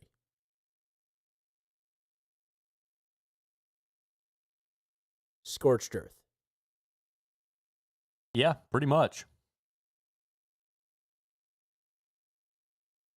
I mean, there's really not much you can say about it. It kind of speaks for itself. He said it all. He said, you know what? He's got a belief and he stood up for it. Cue that one painting. Yeah, the guy in the courtroom. Yeah. Well,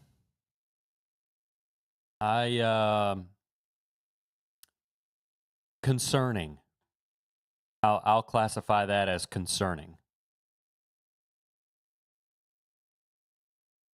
I'll say. So we'll see. Maybe Joe Kent's just uninformed. It could be. He said he's part of the Counterterrorism Center, the national director of it. So I don't know what he's hearing, but you know, he's obviously rubbing shoulders with people. So you wonder what's going on. Tulsi Gabbard is his boss, and she put out a tweet standing up for the Trump administration basically today. Yeah. I wonder if, there's thoughts of maybe he's just trying to get his next book sold. Maybe he's had enough of doing his job and now just wants to ride the wave of becoming the newest anti-Trump member. Interesting, I caught part of Planet Rage today, and they brought that up, of people that are celebrated in the media when they turn against Trump. The previously pro-Trump people, now anti-Trump people, become famous. There's a possibility of that angle, but it it seems a little bit different, maybe, in this case.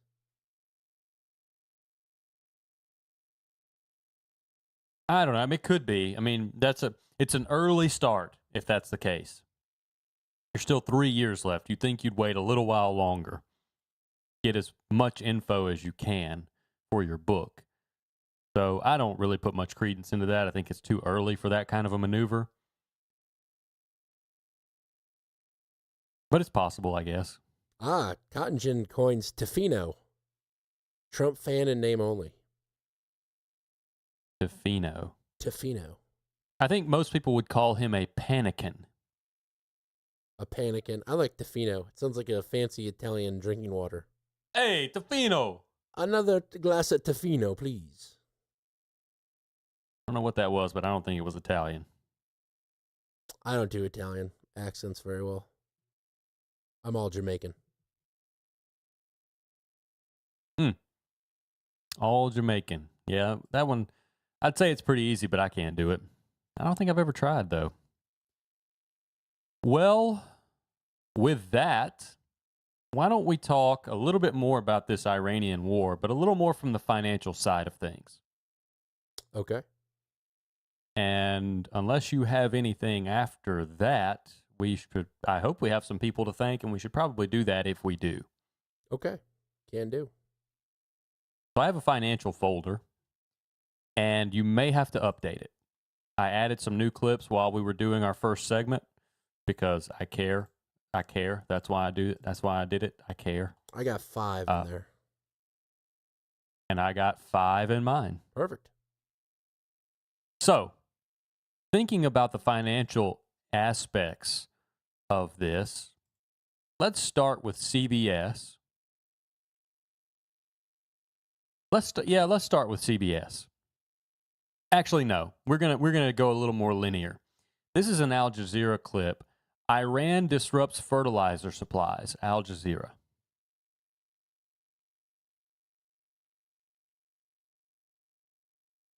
What is it titled? Oh. Well, I don't know. How many years we've been doing this, man? I don't know why I wrote that. Okay, we can start elsewhere. Because that doesn't even clip to anything about Iran or link to anything about Iran. So instead, why don't we listen to an Iowa farmer on CBS? How about that? We should have done that from the get-go. Iowa farmer, situation, CBS. And we could soon be paying more for the food that we eat. The Fertilizer Institute says the war is disrupting the supply chain for fertilizer and pushing prices up roughly 30% in just the past few weeks. About 1/3 of the global fertilizer transported by sea passes through the Strait of Hormuz. And all of this comes as American farmers prepare for the spring planting season. And joining us now is Lance Lalibridge, a Vinton, Iowa farmer and member of the Iowa Corn Growers Association. Lance, first I want to say thank you so much for your time today. Can you start out by telling us about your farm and just how much acreage you have and what you and your family primarily farm? Sure. Thanks for having me. So we're in Benton County, Iowa, and we grow about 1,250 acres of corn every year. And then we also have a cow-calf herd, a red Angus cow-calf herd, and hopefully we're transitioning that into our son's care. And so, but that keeps us pretty busy. Yeah, and I want to talk about this fertilizer shortage and the impact it's having on farmers right now. What options do farmers like you have to get through this fertilizer crisis, especially with spring planting season starting pretty soon? Sure. So that's a question that has lots of different answers, and I'll try to sum it up quickly. Okay. For the most part, there is not a fertilizer shortage here in the Midwest right now. That's good. Before I come on with you, I talked to several of our retailers, and they are full. they have plenty of fertilizer. But I did talk to one who was not full, and the reason that he wasn't full is because he had a lack of purchases from farmers. Farmers have been very reluctant to purchase fertilizer because it's been so high priced for so long, and we've been hoping it would go down. And so we go into this crisis in the Middle East with already inflated fertilizer prices, and so this just kind of amplifies the problem a little bit. So used to be a thing called Milorganite that was a big fertilizer, which was just poop from the Milwaukee County sewer system that people would use. Human poop. Yes, and it ended up being very bad. Really? Yeah. There was a company, I believe, in Texas that was using human waste as fertilizer, and it basically made the ground sterile.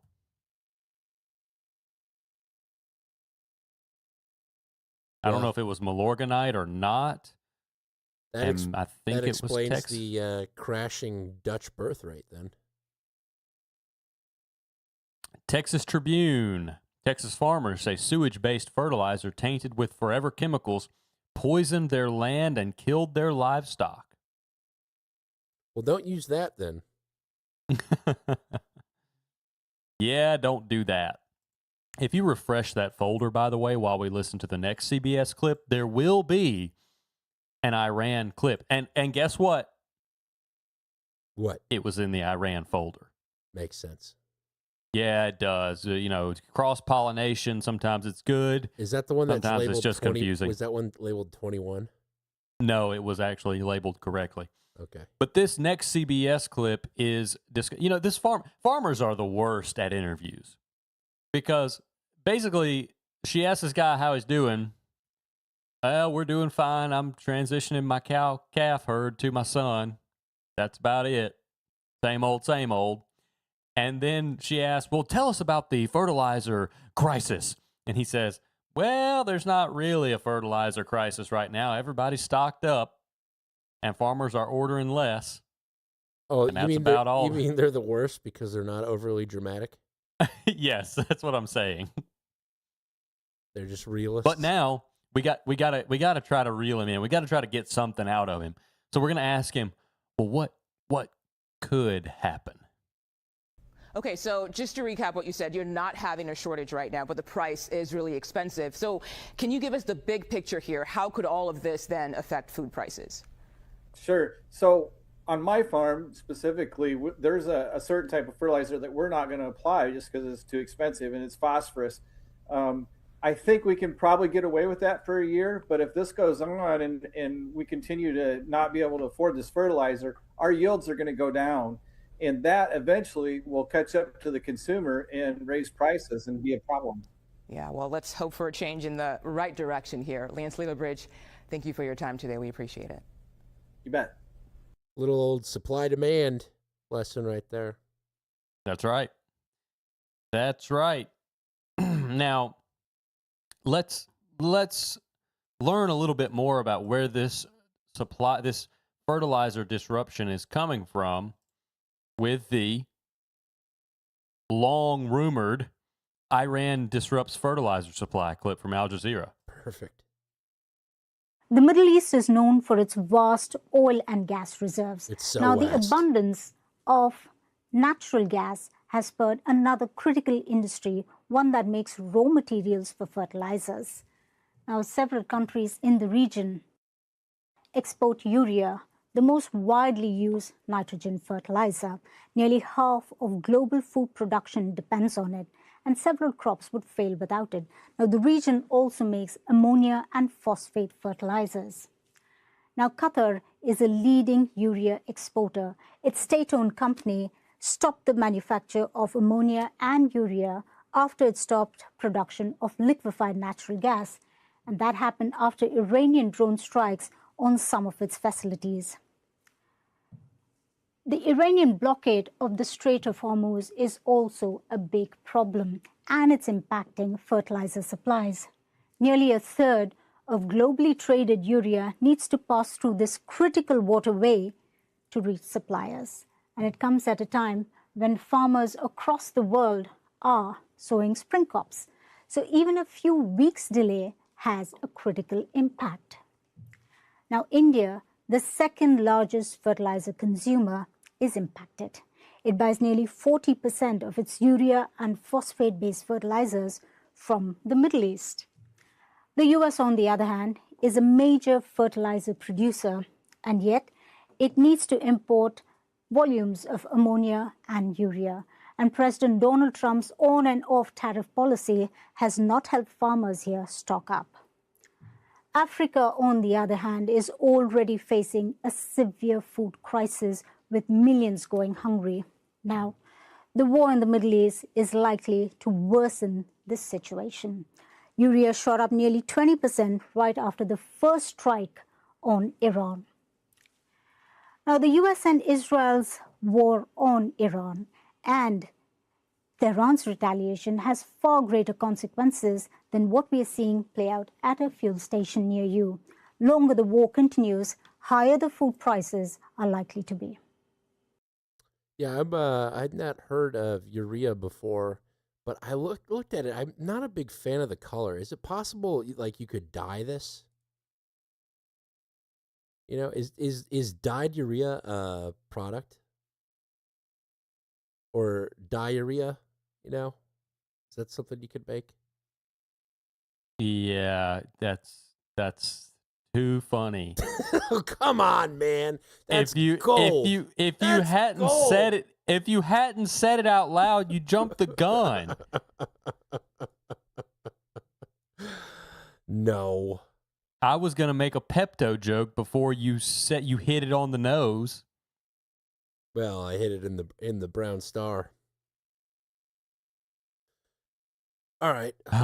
So there's a urea no comedic patience. You've got no comedic patience. There is a urea problem. There's a urea problem, and the solution is not diarrhea, because that has too many heavy metals and it kills plants. That's right. That's right. That's what we're. Yes, that's it. And lo and behold, Africa is the worst case scenario for this again. War in Ukraine. Africa and India. Africa always gets if you flout a swine in Sweden, Africa dies. Yes, it's called the Timbuktu effect or something. I don't know. Yes. Okay. Well, let's continue with this. This is going to be an Ag Markets podcast, YouTube channel. And now we're going to get a little more into the financial aspect of it. Trump said that he was going to delay his meeting with Xi Jinping. We mentioned this earlier. And this is a clip about that delay's effect on soybean prices. So President Trump told the Financial Times on Sunday that he may delay his critical summit with Xi Jinping. The comments come amid the Strait of Hormuz closure, leading some to speculate that Trump would like China to take an active role in its reopening. Meanwhile, Scott Bessent and Jameson Greer met with their Chinese counterparts over the weekend, with that meeting continuing into today. Reuters reported following the Sunday meeting that China showed openness to additional purchases of U.S. agricultural goods, including poultry, beef, and non-soybean row crops. Sources also said that China remains committed to buying 25 million metric tons of U.S. soybeans for each of the next 3 years. All right, so you want to know why our soybeans down 30 cents this morning? It's because Trump said he may delay this meeting, and I think that comment very clearly has something to do with the Iran situation. He wants China to come to the assistance of the U.S. and the allies with regard to the Strait of Hormuz in some way, shape, or form. And whether or not that happens, I don't know. So that comment alone, Trump, we may delay this meeting, that's enough to send soybeans 30 cents lower. The other comment in the Reuters piece that was less advertised was this quote regarding non-soybean row crops. China's interested in perhaps more U.S. ag purchases, including poultry, beef, and non-soybean row crops. So I think what that means is that for this current marketing year, where we've sold 11 million metric tons of soybeans to China out of the U.S. officially, they're not buying anymore. I don't think they're going up to 20 million like Trump had suggested. And that's perhaps an additionally bearish item. Now, China did say, yeah, hey, we're still interested in that 25 million per year each of the next 3 years, and that's positive news. But I think just the may delay quote is enough to send the market 30 cents lower, especially after the strength that we've seen. And then you throw in this non-soybean row crop quote, and that's additional fuel to the fire here. I wonder what non-soybean row crop, I mean, does that mean they're going to buy corn? Does it mean they're going to buy sorghum? They've already bought some. Good question. I don't know, but that's probably your biggest kind of ag-related story to start the day. Sorghum. That's an interesting crop. I don't know anyone that uses it except for pheasants like it, and you mix it into fancy cocktails. I mean, you can make syrup out of sorghum. Sorghum syrup, I'm sure. Mm-hmm. It's pretty popular down here for as far as sorghum popularity goes.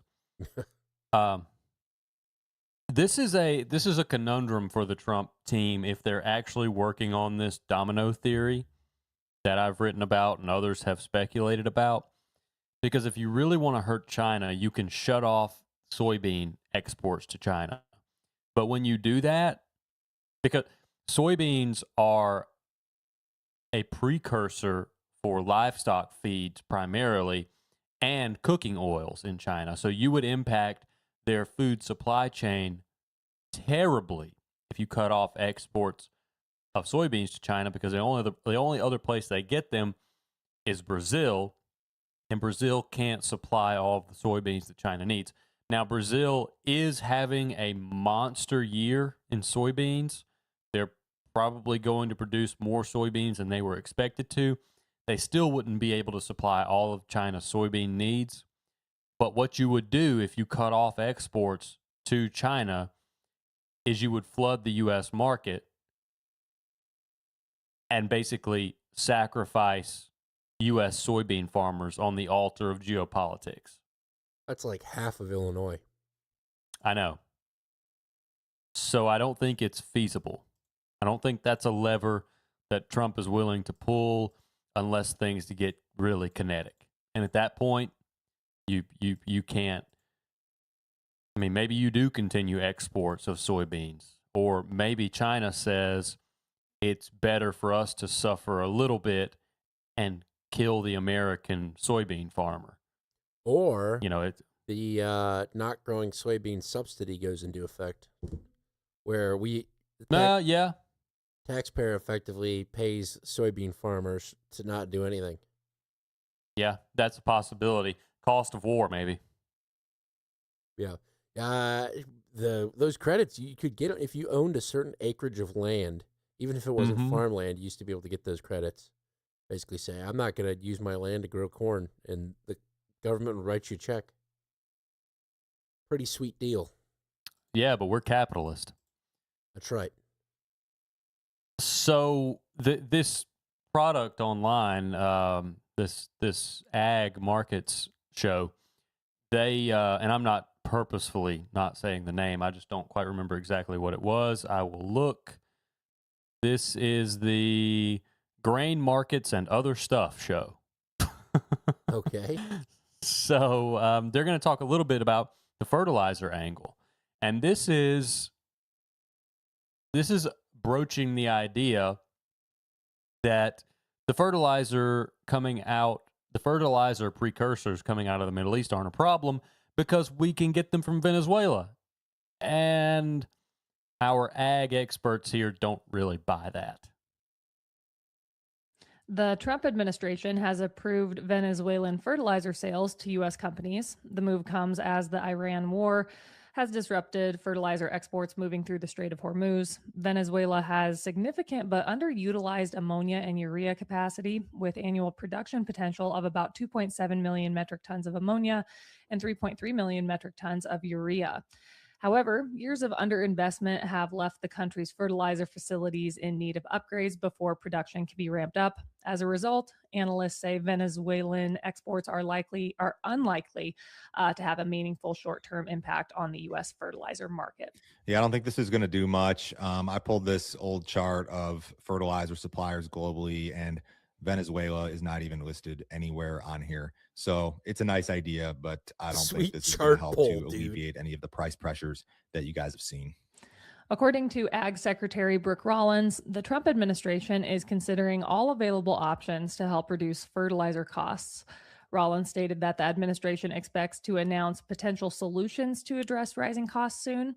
She added that Trump is very aware of the challenges facing U.S. farmers and supports efforts to provide relief. Rollins also stated that the DOJ is continuing to look into rising farm input costs. Brooke Rollins was asked at this interview where she's standing in front of the cattle guys. She was asked if there is a second bailout being considered in addition to ECAP. Here you go. She said everything is on the table and we're looking at all avenues. There has been chatter about a secondary bailout package, and the markets, your corn, soybean, wheat markets, they've improved drastically, but input costs have risen drastically, especially as it relates to corn production with this nitrogen fertilizer situation. So it's not like the farmers killing it at all. I mean, we got a long ways to go till you get to even a situation that resembles profitability for a lot of people. There it is. There you have it. Yeah. Growing corn. This is interesting. I have something that kind of plays off on this. It's not related to fertilizers or soybeans or corn, but it is related to an agricultural crop. Okay. Coming out of Colombia, specifically. Oh, can I guess? Yes. If you get it wrong, you're off the show.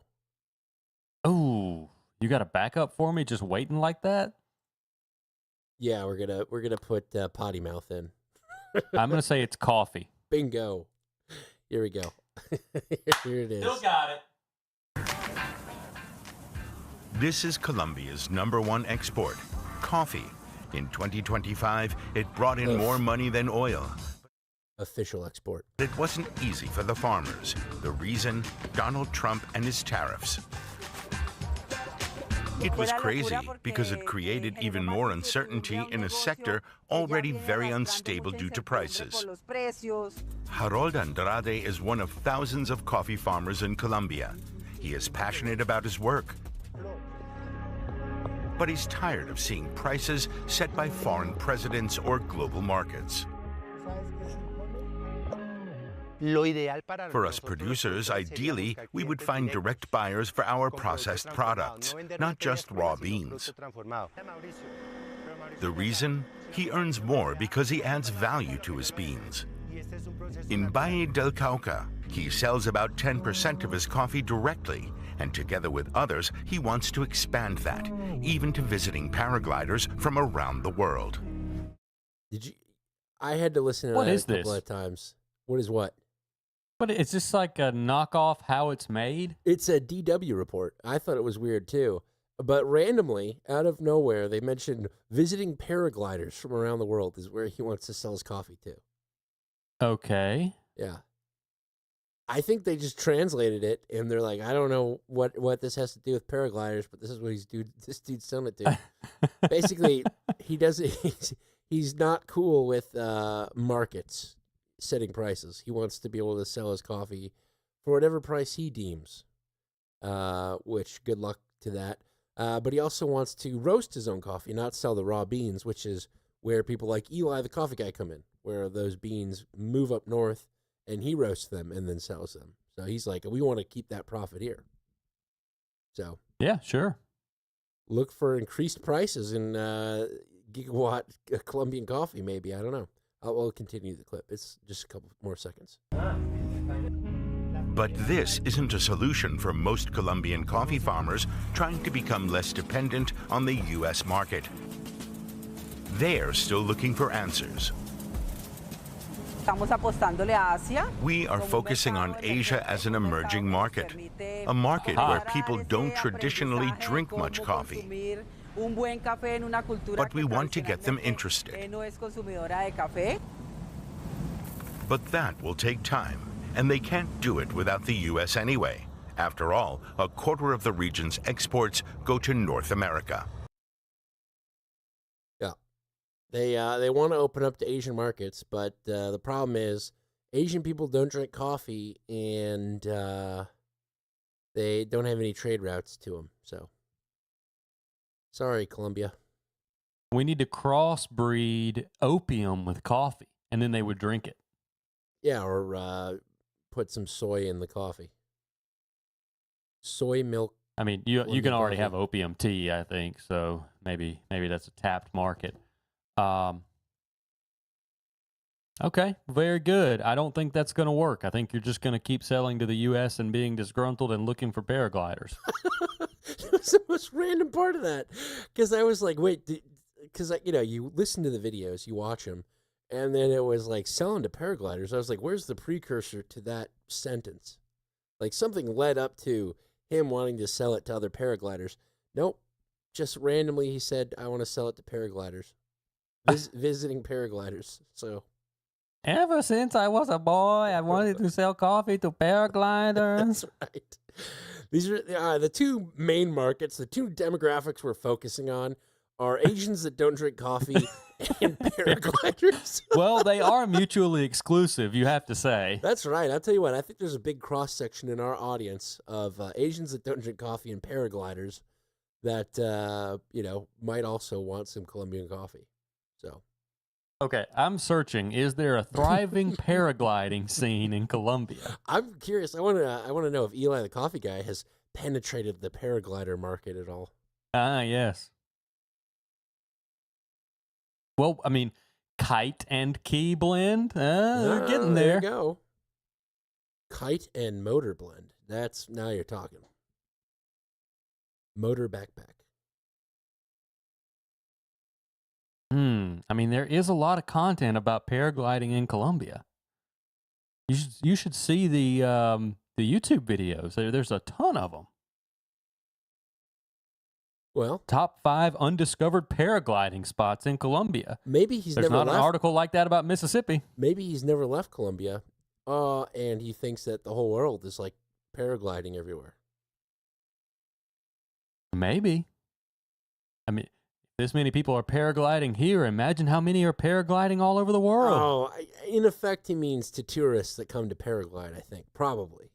But that's what I'm saying. Is there a thriving paragliding market in Colombia? Evidently. You just said the top 5 paragliding spots in Colombia. So there's got to be paragliding tourists, and he's trying to hit the paragliding tourists. I don't know why just the paragliding tourists. Okay. Only if the tourists fly. If you don't fly, don't buy my coffee. The answer from DuckDuckGo's AI is yes. Colombia. Great question. Colombia has a thriving paragliding scene, particularly in areas like Rodanillo and Valle de Cauca, known for their excellent. Valle de Cauca. Known for their excellent flying conditions and welcoming communities, and coffee growers for both novice and experienced pilots. Wow.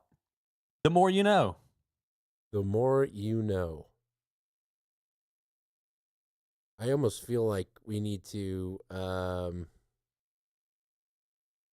play something like this after one of those. Like what was it? Oh, I don't even have it anymore. Now back to our regular Kumpukery. Oh, Nincompookery. Nincompookery. What a loss. All right. Well, that's what I had for that tie-in. Should we thank some people?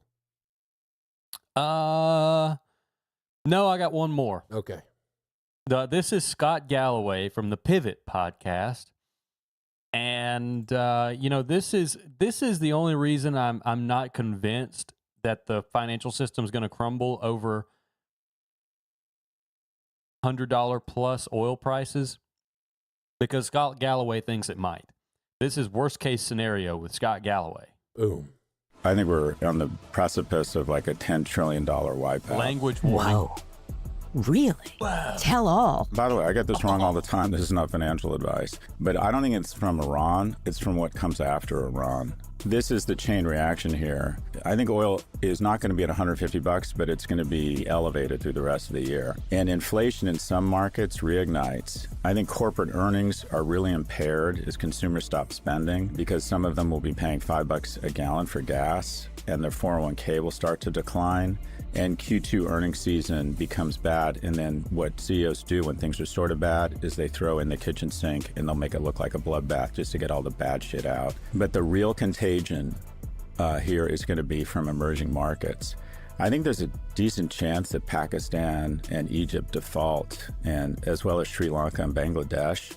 Dollar-denominated debt, very energy-dependent, very fragile economies. There's this domino effect in those markets because they can't afford oil imports, and their dollar-denominated debt just becomes unpayable. And then the real downward spiral starts. European banks holding that emerging market debt start announcing write-downs. Foreign banks, Deutsche Bank, BNP Paribas, all hugely exposed. Credit spreads blow out. And we get sort of an 08 style, which bank is next moment, except this time it's happening while the U.S. is fighting a war we started for no reason. It's an excursion, Scott. It's an excursion. By August, the narrative shifts from transitory war shock to holy shit, we may have broken the global financial system. The S&P is off 20 to 40% from its peak. Bitcoin goes to like 30,000. And quite frankly, the only thing that probably goes up is canned goods and ammunition. Well, that's a scenario. The predictions are following. The contagion is going to start in emerging markets that can't afford oil and their debt is dollar denominated. It's just a toxic cocktail. Cocktail. If that clip doesn't make you thankful for the millennial media offensive, I don't know what will. We don't put dumb beats underneath our talking. Or just have one of us going, whoa, oh, that's a scenario. Oh, ooh, Scott. Yeah, that's one of the shows that it's like a true crime podcast with two girls, and one girl is basically like, and Ash, what does that mean? You know, like she'll be like explaining, oh, I'm glad you asked. Bada. Wow, that sounds dangerous. Is that what Oh my God. And it's basically that she's a sidekick, and all she does is kind of like spur the conversation along. Ooh, interesting. It's basically a human soundboard. Yeah, it's color commentary, but without the commentary. It's just color. Mm-hmm. Wow. Oh my God. Are you serious? I could do that. You want to try it one show? You just bring your clips and I just go, are you serious? Oh my God. If that's a scenario. I'll commit to it if you do. No. I knew it.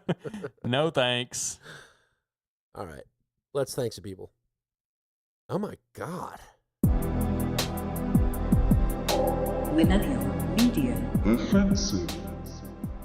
You are riding along in the offensive every Tuesday night.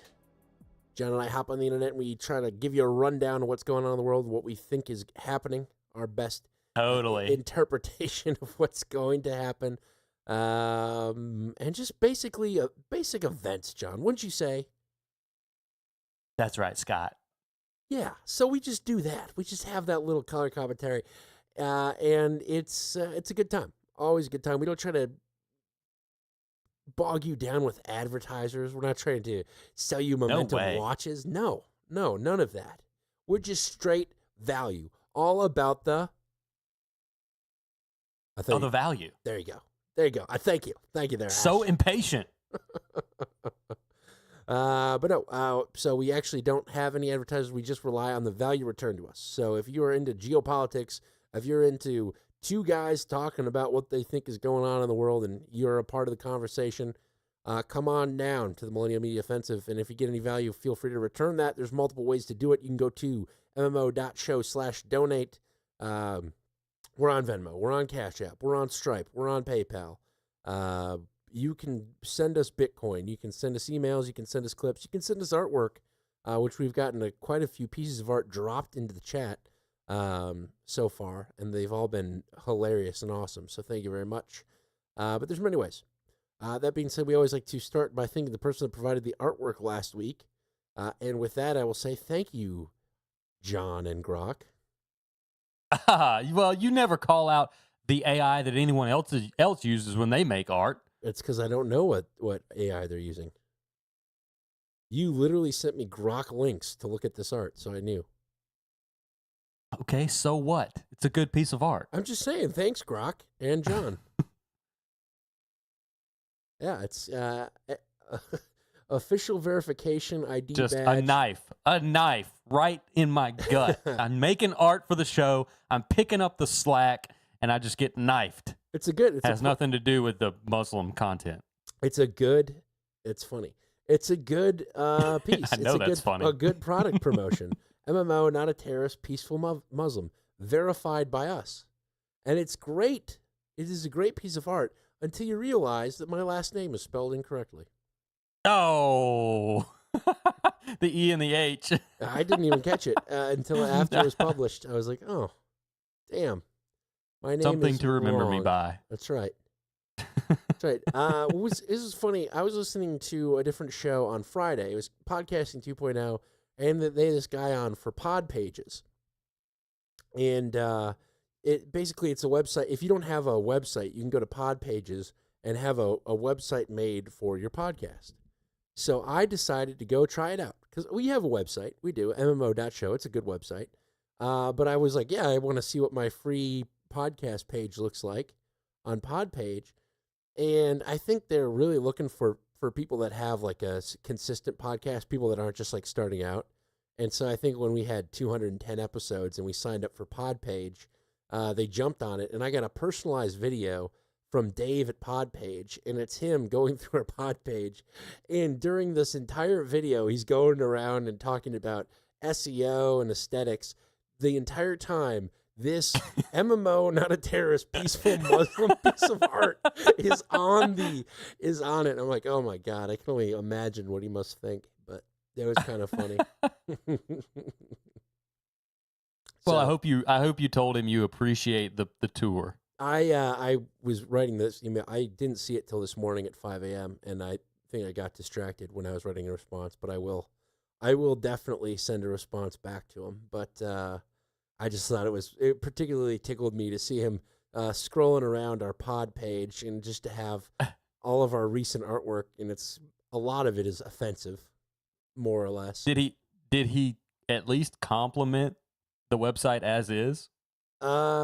He did. Yeah, he said it's fine. I see you're already on WordPress. It's great. He mentioned we're not getting any SEO on how our setup is right now. He's hitting all the sales points. It was very good. It was a very good. I was very impressed that he took the time to do a video. He's in the corner. He's walking us through the website. I'll send you a link to it. Okay. Yeah, but it was just kind of funny of how all of our art's on there, and he says, have a good weekend, stay on the offensive out there, like used our tagline and everything. Nice. He had all the sales points, like he was a fan of the show. Yeah. So one of us. He's just one of us. Very, very impressed by that personal touch. And even in the email, he goes, "It's really me, not AI." And that's the only reason I clicked on the video link, because I thought it was just generic. And it really was him doing a tour of our pod page. I should actually find that and drop that in the chat room. I think people would get a kick out of it. But yes, so that was the art from last week, and it was much appreciated. Thank you, Jahan. Dan Geharing. Jahan. Dan Geharing appreciates your effort there. Oh, thank you, Dan Geharing. You're welcome.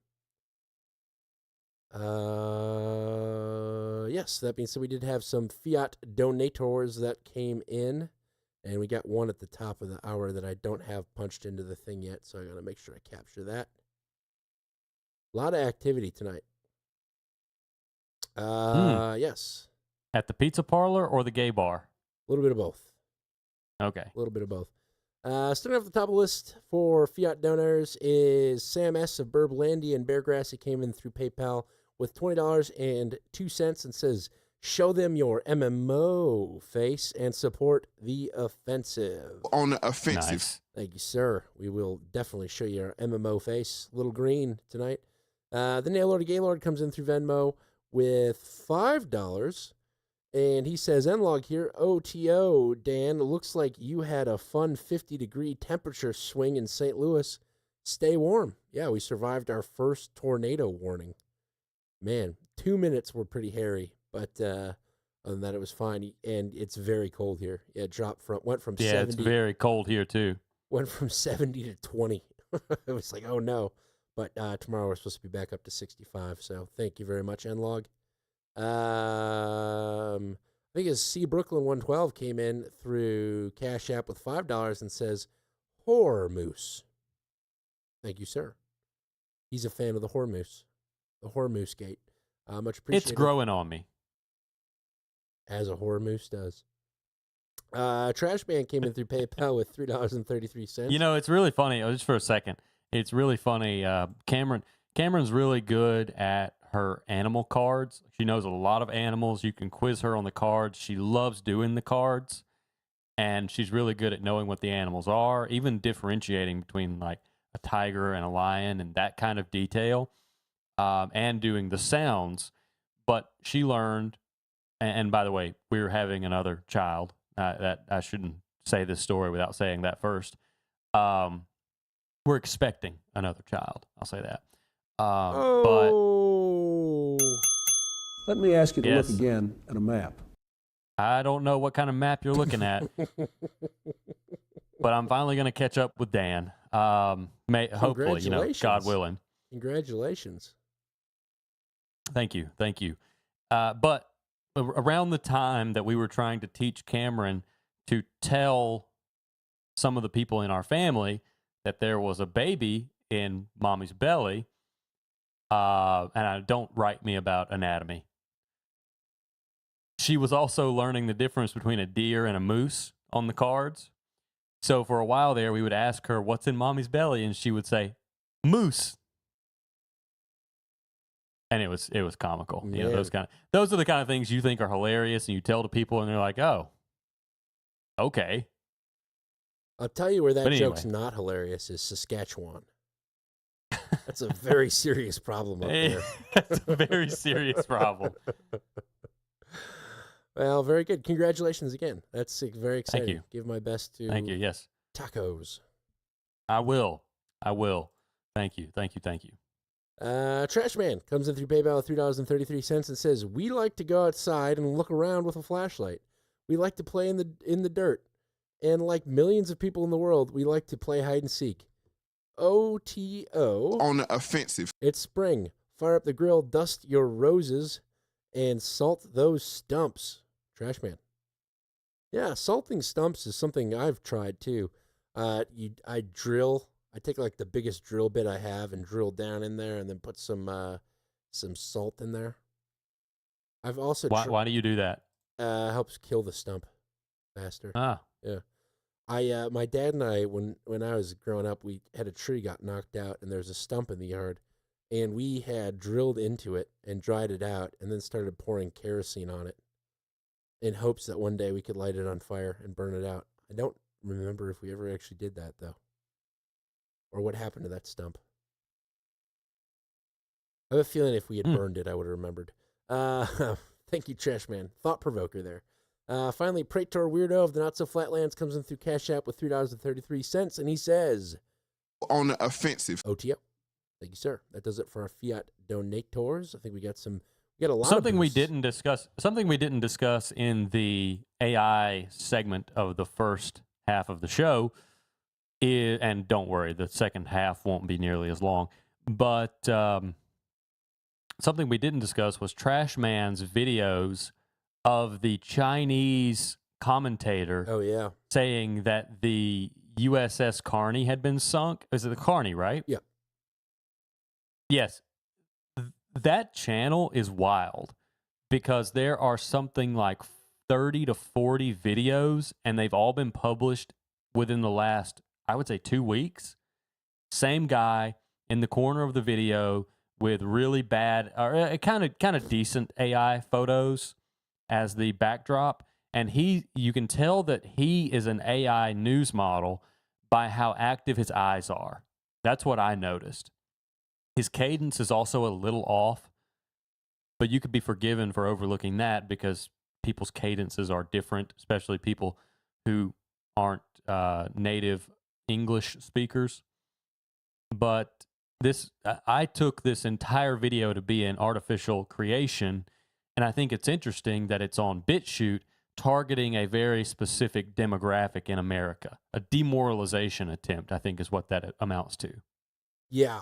When I read it, I told Trash Man, I thought it was probably fake because if there were any chance of it being real, it would have been M5M wall-to-wall coverage of it just to maximize embarrassment for Donald Trump. I don't know. The neocons have their way. They might run a little cover for him. I don't know. You might be onto something according to Especially when they're getting threatened. Sorry, excuse me. By the head of the FCC. Oh yeah, to pull their broadcast license. I saw that. Yeah. That's a weird claim. Anyway. Anyway. We got some boosts. I have boosts. Yes, I have boosts. I have boosts here. And the first one is Ned coming in with a monster boost, 10,000 Satoshis relative to our usual boosts. And he says, he is the Baghdaddy booster, by the way, I would like to thank MMO for turning me on to Nick Shirley and his amazing work. Also, I am be lying. he said it corrected from maybe to ambi, but Net am be lying. Baghdaddy.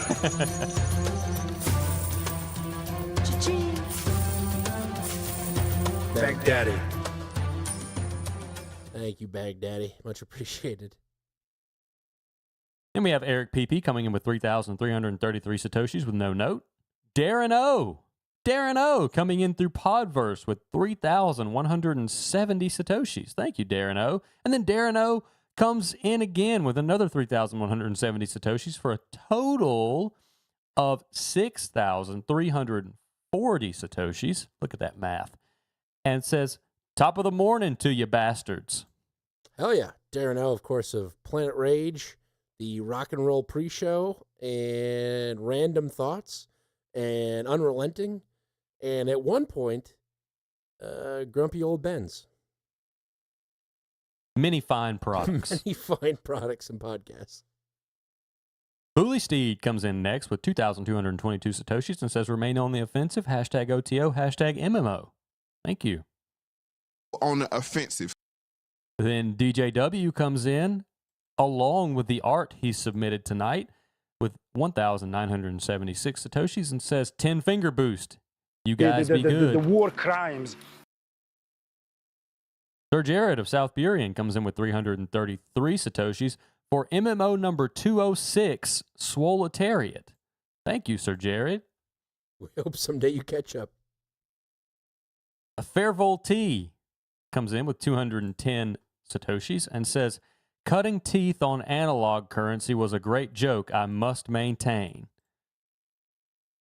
Happy face, OTO. On the offensive.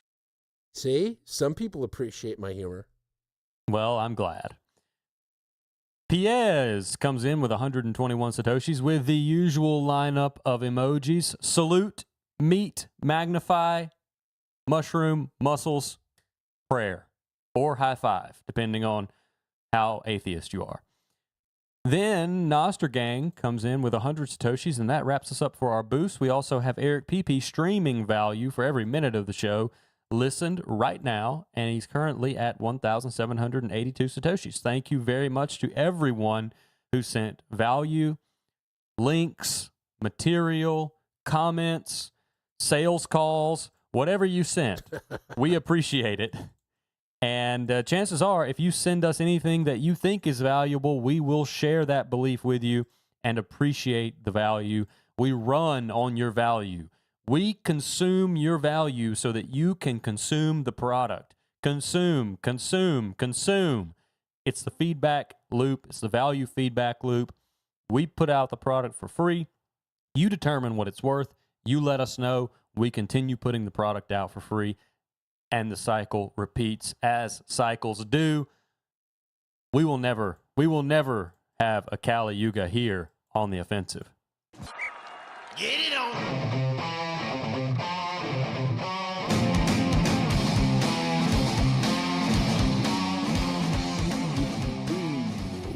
Yes, sir. We are in the second half of the show where we talk about, I guess, the less talked about topics. You usually start off with the more talked about topics, but there's more stuff going around the world than just the main thing right now. Let's start. Oh, you had something? I was going to say there's the Ukraine war. Come on. Yes, I haven't. No one's talking about that. I haven't quite got my clips in for that yet, but I was working on it. I can talk about what I was going to clip anyway. Sure. I don't have any clips. I was just joking around.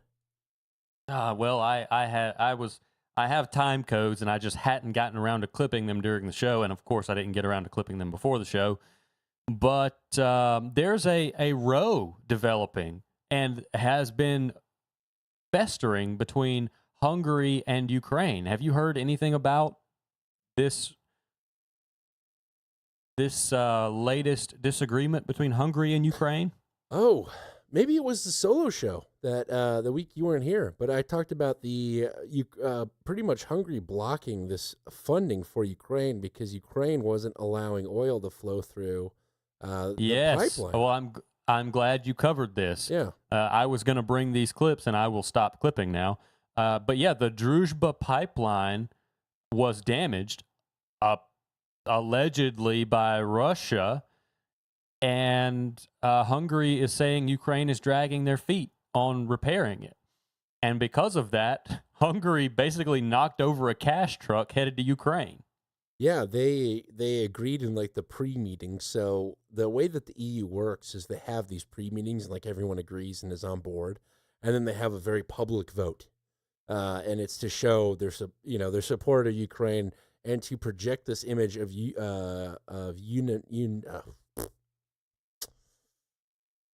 solidarity. Yes, solidarity together behind Ukraine. So they have a public vote, and Ukraine and Slovakia, both of the countries that after the Munich Security Conference.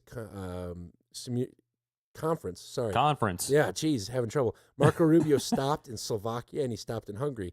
Both of them agreed in the backdoor meetings to vote for this funding package to Ukraine, but in the public meeting, they stood up and voted against it right before. And this was like 2 days after Marco Rubio was there over these pipeline things. And they both came out and claimed that Ukraine was dragging its feet on the repair of the Druzhba pipeline. Yes.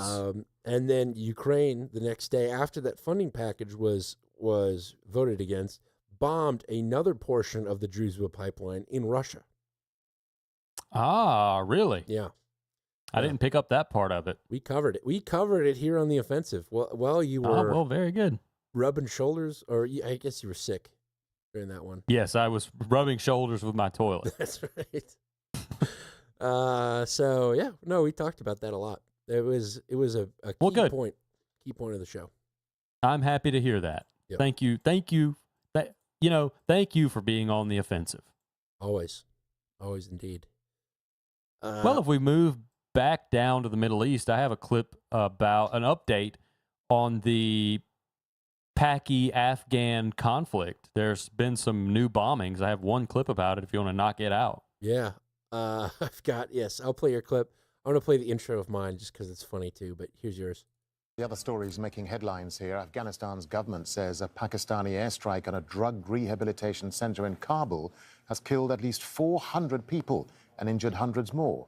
It's the latest escalation in a growing conflict between the two countries after a fragile ceasefire broke down in February. Wilson Dysart reports. Anti-aircraft fire over the skies of Afghanistan's capital, Kabul. On the ground, scenes of bloodshed and horror, bodies burnt to ash.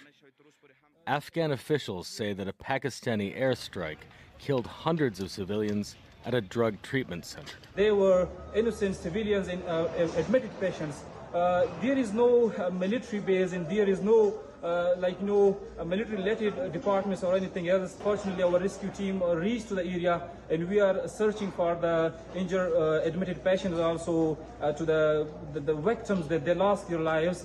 Pakistan says it targeted a military facility in Kabul, as well as another one in the eastern Afghan province of Nangarhar. The strike marks a deadly escalation of a conflict between the two neighbors that has intensified in recent months, leaving hundreds dead. Pakistan has hit Kabul before, but without a death toll of this scale. The strike follows exchanges of shelling across their shared border that officials on both sides say killed several civilians. Pakistan accuses Afghanistan's Taliban-led government of supporting armed groups carrying out attacks on Pakistani territory. Hours before this strike, a United Nations Security Council resolution extended the UN's political mission in Afghanistan until June and urged the Afghan government to take active, immediate, and demonstrable measures to curb attacks. Meanwhile, the World Food Programme says it's rushing relief to 20,000 people in Afghanistan displaced by violence. But with the world's diplomats consumed by a spiral of crises, a resolution to the Afghanistan-Pakistan conflict seems far away. Wilson Dysard, Al Jazeera. Al Jazeera. Wow. Yeah, it's not good. Not good at all. The charred bodies comment is a lot to take in. Yeah, they even had footage of a guy draped in a sheet and his feet hanging out. Now, I couldn't tell if they were charred or not, but I didn't look too closely. Well, the translation for a drug rehabilitation center is interesting because India, the translation, they're not speaking their native language, but they translate it. It's what a little humorous aspect of this I found in a WION report just at the beginning of it. Afghanistan has accused Pakistan of hitting a treatment center for drug addicts in the capital, Kabul. I just love that. For drug addicts.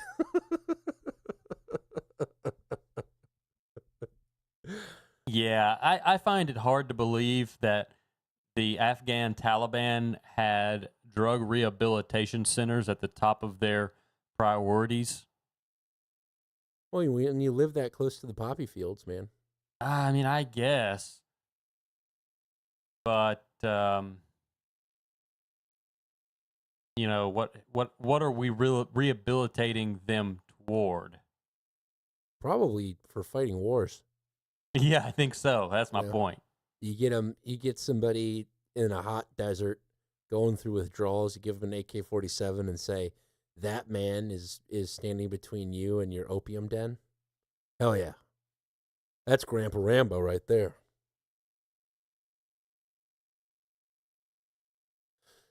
Okay. Some news out of Africa. Got some African news.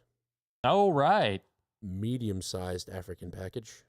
I've got a little bit to add to it. Okay. Here's my suicide bomber update.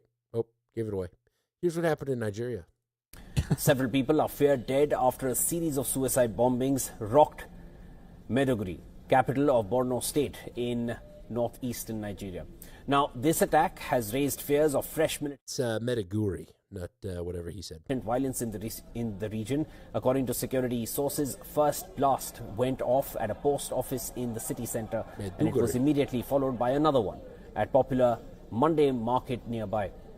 And later, during early evening hours, 2 more blasts hit the University of Maiduguri Teaching Hospital. Another struck the eastern neighborhood of Kaleri, and details on number of casualties are yet to come in.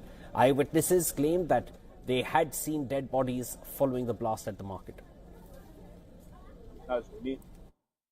We were sitting when we suddenly heard a loud explosion. Boom!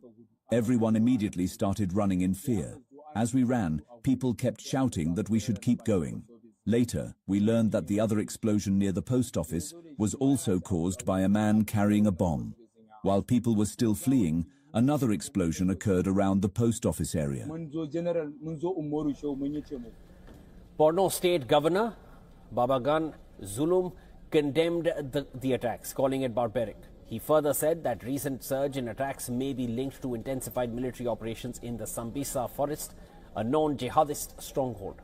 Borno State Police said that security operatives and emergency responders were deployed following reports of the blasts. They also advised residents to remain calm and avoid the area while assessments continue.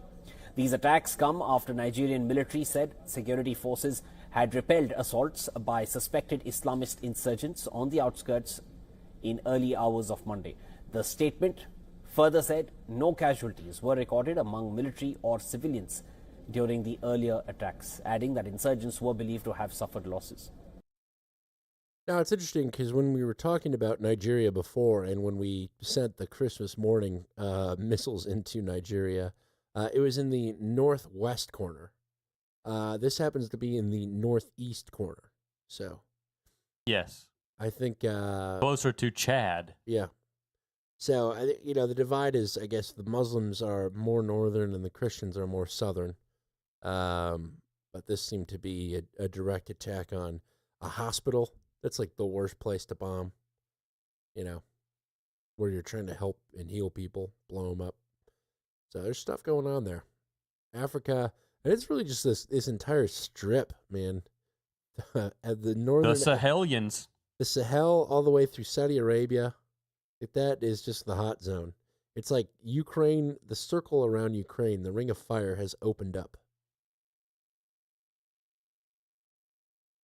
Yeah. It's almost an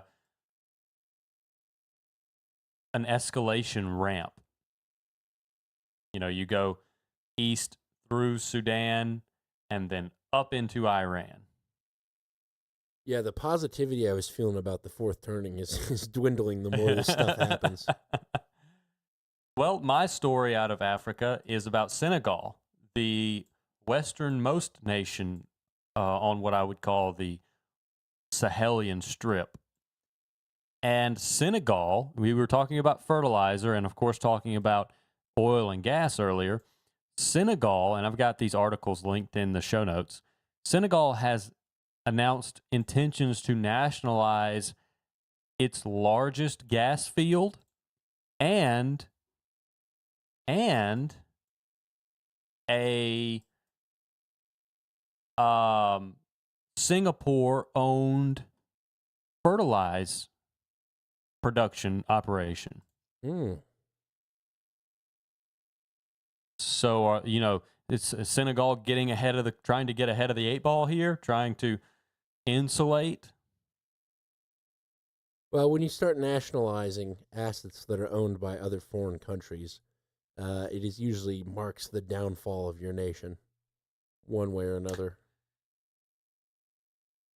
Yeah, and this is the first movement that I've seen related to Singapore, and of course we have to say Malaysia because Singapore is right on the tip of Malaysia.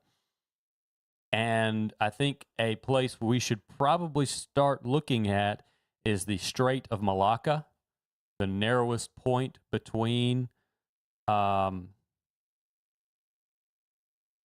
and Singapore. Well, Malaysia and West Sumatra, basically, the island to the southwest of Malaysia. There's a strait there right across from Malacca called the Strait of Malacca, and it is the narrowest point where a lot of this oil that makes its way to China and Southeast Asian nations transits. And it just so happens we have a story about a Singapore company being nationalized in Senegal. So if we are truly trying to squeeze China, and I think this would probably be something that develops when everyone else knows what's happening, the Strait of Malacca is going to be a point of interest, to say the least.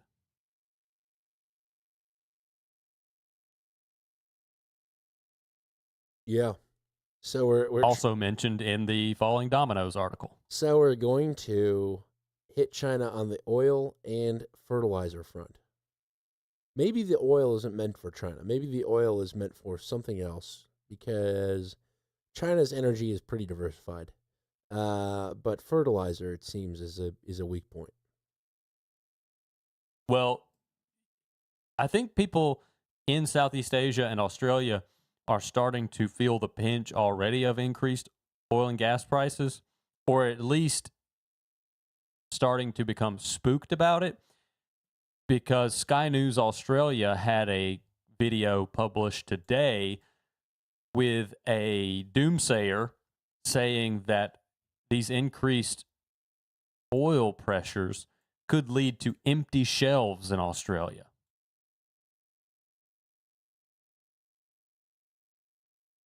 Crikeys. Crikey. Okay. Well, how about we hop on over to the Americas? You ready for that? I'm ready. Let's hear Trump talk about Cuba for a second.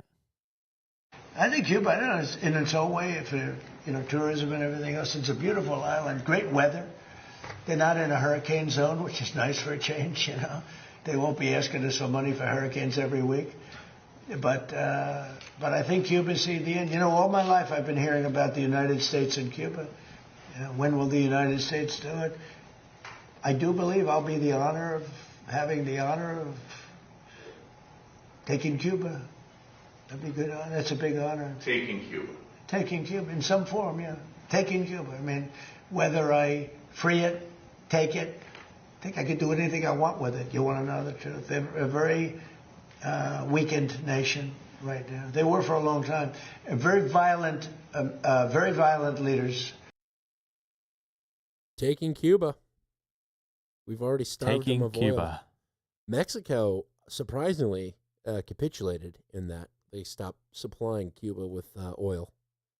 They've agreed. Oh, that's a good catch. Russia has said they're going to try to support it, but I think it's done. They've been without power for a long time now. Yeah, I think it's beyond the point of return. So it's just an internal collapse at this point. I think that's what he's hoping for.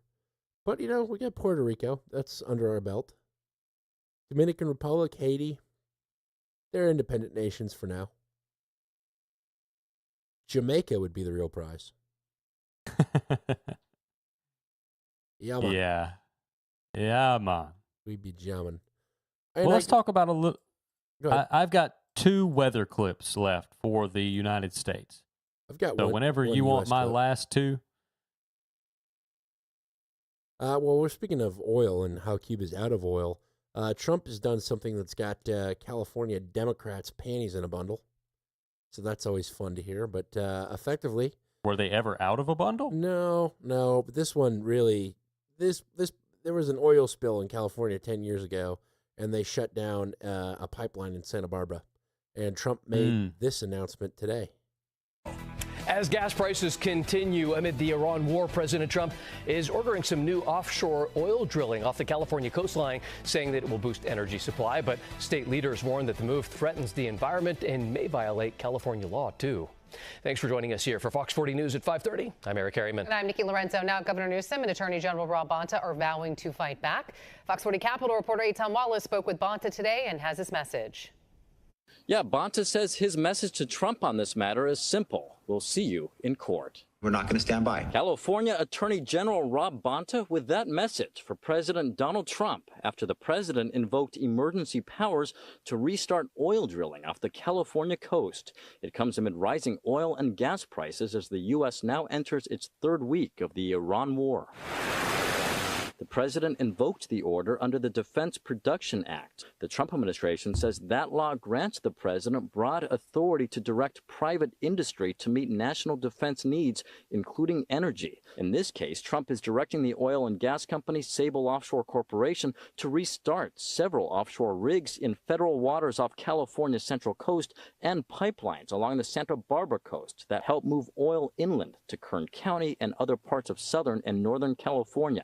Backers say the move could boost statewide oil production by more than 30,000 barrels per day. U.S. Energy Secretary Chris Wright echoing that in this statement, quote, "The order will strengthen America's oil supply and restore a pipeline system vital to our national security and defense, ensuring that West Coast military installations have the reliable energy critical to military readiness." Bonta responding. This administration continues its unlawful, all-out assault on California and on our coastline. Bonta and other opponents of President Trump's order note the rigs and pipelines he wants to reopen were shut down following a 2015 oil spill that resulted in 100,000 barrels of crude oil released into the Pacific Ocean off the coast of Santa Barbara. Governor Newsom says it's vital those pipelines stay closed, writing, quote, "California will not stand by while the Trump administration attempts to sacrifice our coastal communities, our environment, and our $51 billion coastal economy. We will see them back in court." Trump's actions are another and the latest brazen abuse of power. He's attempting to seize exclusive federal control over 2 of California's onshore pipelines, intrastate pipelines, and we're not going to stand by. And to be clear, California has not yet formally filed a lawsuit against Trump on this matter. It's unclear when that will happen, but Bonta tells me he's weighing all of his legal options. Yeah, Reporting at the state capitol, covering local news that matters, Tom Wallace, Fox 40 News. Yeah, the DPA is pretty clear. There's not a whole lot of options you have, and that's why federal supremacy. That's pretty much why they haven't filed a lawsuit yet, is because it's dead on arrival. Because the DPA, which has been in law for about 75 years now, allows the federal government to say, we need that. Period. So. Full stop. And I'm sure they'll get pushback from Congress, but it is the president's bill, or the president's power, so good luck. Yes. You ready to talk about the weather? Let's do it. Let's start with the wildfires in Nebraska. The wildfires of Nebraska. Perfect. Burning and churning. Residents in some parts of Nebraska are being asked to evacuate after multiple wildfires burn across central and western parts of the state. Meantime, in Hawaii, they're facing devastating flooding. A lot to talk about across the country. Cody Matz here with the very latest. It wasn't just us who had an active weather weekend. Indeed. Good morning, guys. Nearly 750,000 acres have now burned across western and central Nebraska since Thursday. This map from the Nebraska Forest Service shows the continued wildfire risk across the state. A lot of color in here, orange and red. Just think of that as bad. It's very dry conditions across many areas, especially across the western half of the state. So here's a look at the largest of those fires from the air. The Nebraska State Patrol sharing some aerial video over the weekend as troopers survey the fire. This helps give us a bit of a glimpse of just how widespread some of those flames really are. It's called the Morrill Fire. It's now the largest in state history, burning more than 500,000 acres itself since things got going on Thursday. And it's now killed at least one person. Nebraska's governor says a grandmother actually died while trying to escape the flames. Now, thanks to donations from across the state and beyond, the fire departments say they're now well supplied. Iowa has sent National Guard members to help with helicopters and special buckets designed to use lake and river water to help put out the flames. Yeah. There'll never be, knock on wood, there'll never be a major fire in St. Louis in the spring. That storm passed over our house in 3 minutes, and it had dumped almost a half an inch of rain on us. Yeah, we've gotten a lot of rain, too. Yeah. It's early for tornado season to be coming through, but... it was earlier last year here. Yeah, it's really weird. I feel like because we were getting ready to watch, I was watching Max Velocity, and he's covering tornadoes a little bit further west, out in like Oklahoma and that area. And I was like, wow, it feels early for this. And now our tornado season starts in February and doesn't end till August. So, the full 6 months of potential tornadoes. It's great.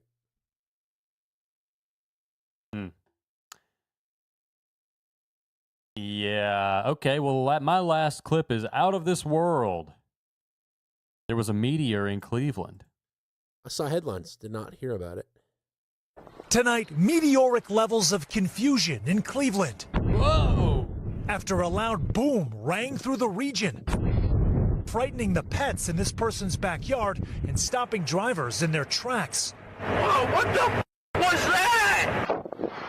The fireball also spotted as far away as Pittsburgh, streaking through the sky. Anyone that's in Northeast Ohio, did you hear the loud boom? It sounded like a freaking bomb went off in the Cleveland area. NASA says it was a meteor fracturing into small pieces when an asteroid nearly 6 feet in diameter and weighing around 7 tons entered the atmosphere. The ground beneath my feet was no longer stable. Ralph Harvey studies planetary materials like these at Case Western Reserve in Ohio. We're just basically talking about space debris that's falling into the Earth's atmosphere, right? Why don't we hear about this kind of thing more? Well, the main reason is it's actually more common than most people think. What's different about this one is it came during daylight hours right over a major metropolitan area. So it turns out. What are we, dinosaurs? It's nothing prehistoric or even life-threatening. There is a huge comet headed towards Earth. Just a fiery moment shaking up some shocked Ohioans. Sam Brock, NBC News. Oh my God. How is global warming responsible for these meteors? I've got a tweet from U.S. Central Command about Operation Epic Fury. Hours ago, U.S. forces successfully employed multiple 5,000-pound deep penetrator munitions on hardened Iranian missile sites along Iran's coastline near the Strait of Hormuz. So, Dolphin Island here. Yes. Shem. And the map that they use and they zoom in on the Strait of Hormuz doesn't have the island on it. So I guess we sunk it. We sunk the island. We sunk the horny old man. Is it too soon for this? Can you feel the energy? Come on. We predicted that. In MMO first. We predicted that. Oh, we predicted that. We predicted that. In MMO first, where we make a prediction and it happens while we're still on the same episode. Yep. Awesome. I think we just end, right? We can't get any better than that. You've got the controls. Let's get out of here. Drive us, driver. We're driving out. That was MMO 211. During this episode, we said something might happen, and it happened. The powers in this show are spooky, John. I know. With your synchronicity at Menards. Yeah. If we see IPA straws tomorrow, I wouldn't be surprised. Yeah, me either.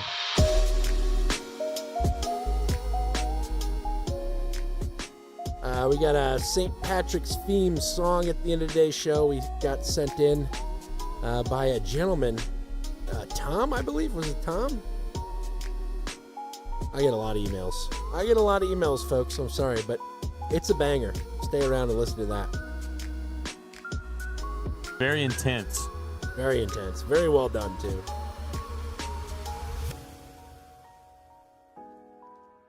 Yeah, it was Tom. Tom D. Thank you, sir. Tom from Texas. And Dirty Jersey has just been nailing our inboxes with art. I think I got about 7 emails from him with pieces of art.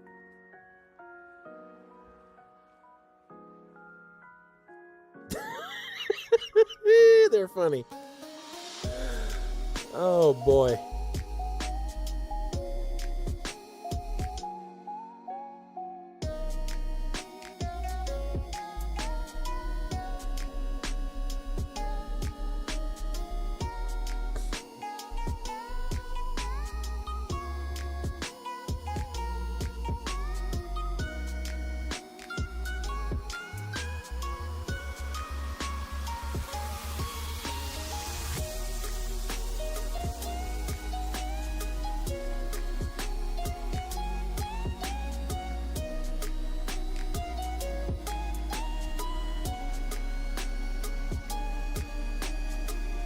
I would say something, but I think 211 speaks for itself.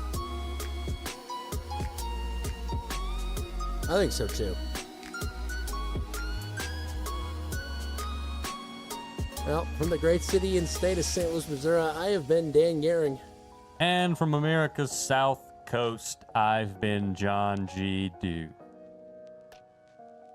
Folks, I don't know if it's the antidepressants or if your jaw's just tight, but, you know, if you're having trouble drinking your IPA, try our IPA straw, MMO approved, produced by non-terrorist peaceful Muslims, around the globe. See you next Tuesday. MMO out. We're out of here. Did you see some? There's one piece that he didn't send, but I dropped it in the episode folder. The email. I forget which is which.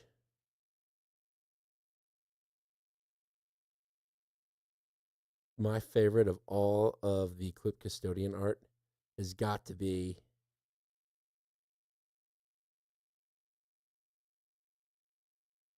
which one? I'm not looking at them at the moment, but I will in just a second. There's one so obvious, John, that we're like, I looked at it and I go, that's got to be the art. I'm not seeing clip custodian art. Not clip custodian. I'm sorry, DJW.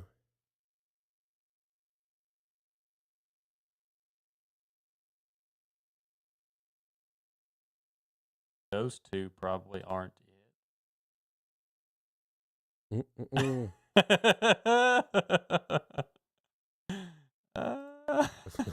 one are you looking at?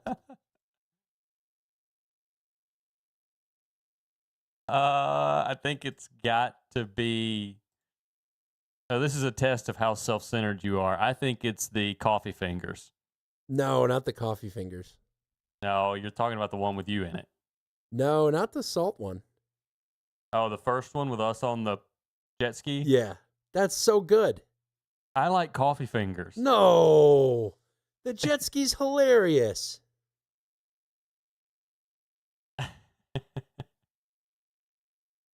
Okay, we can use it. It's good. It looks like us too. Like, it's scary how good that is. Tell me that. I mean, that looks like you. That looks like me. Yeah. I mean, I don't dislike it. I don't know where my legs are, but, other than that, it's a good piece. Coffee fingers tickles me, though. Let me see again. That one is pretty funny. I'm not going to lie. That one is pretty funny, too. I suppose us on a jet ski with a rocket launcher could be reused in some bizarre context. In the future. I think it definitely could. Coffee fingers cannot be reused. Oh, that's too good, though. Like, too many good pieces of art. Let's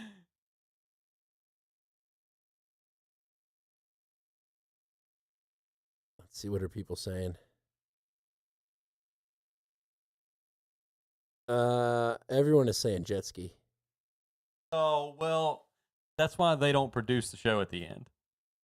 Dan, have you watched DTF St. Louis? I've seen the 2 first episodes of DTF St. Louis. If you want my honest opinion of DTF St. Louis, it is Hollywood trying to pretend that they understand Midwest people and do these stereotypes of Midwest people.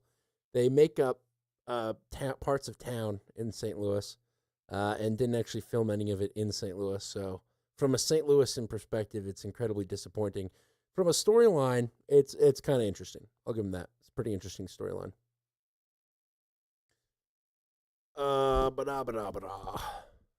I think coffee fingers is too topical to pass up. And it's funny. It tickles the crap out of me. You don't think the jet ski's funny? It is, but it's more making it about us. John, we're the hosts of the show. I realized this. I realized this at least a few shows ago.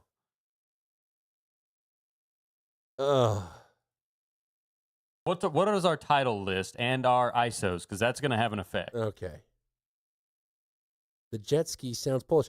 You know what? That's one of my favorite jokes is that the jet ski was invented in Poland because it ends in ski. Hey, John, what's long and hard and a Polish bride gets it on her wedding night? An old pierogi. I don't know. A new last name.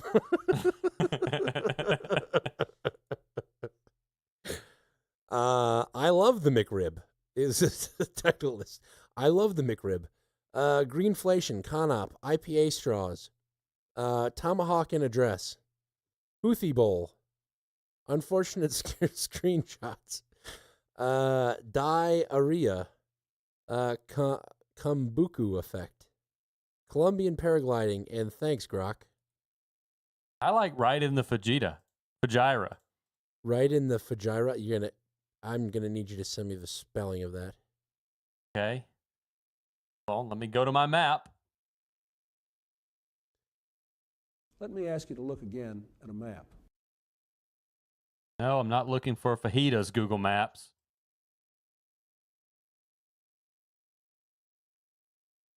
Oh, yeah.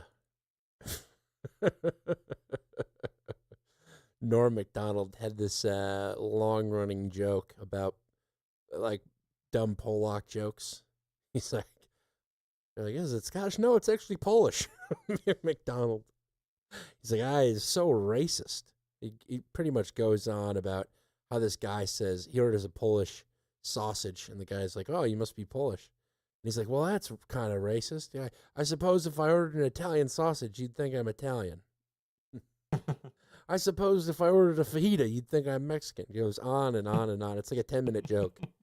And the punchline is, basically, he's in a hardware store and not a food store. So that's why he must be Polish. But it's all on the premise of how he absolutely hates those racist jokes. It's really, really good. So right in the Fujairah is Fujairah.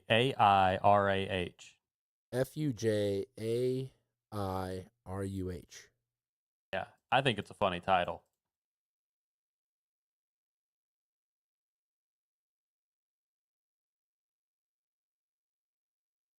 Fujairah.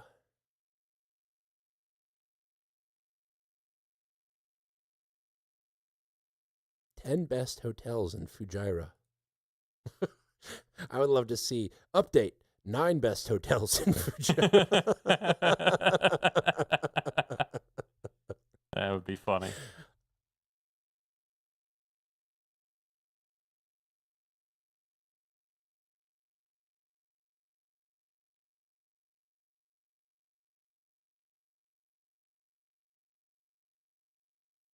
Fujairah. Do you agree that's the best title we've got? Right in the Fujairah? Yeah. Yeah. Okay.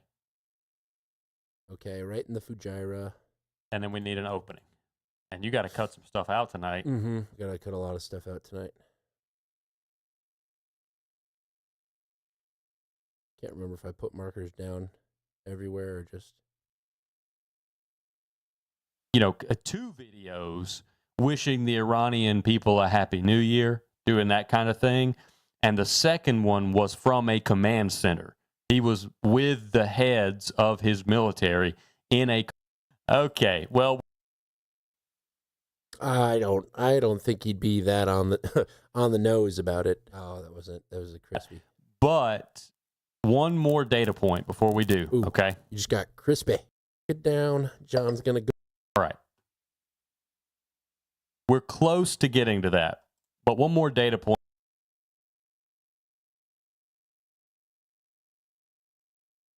Everyone's asking.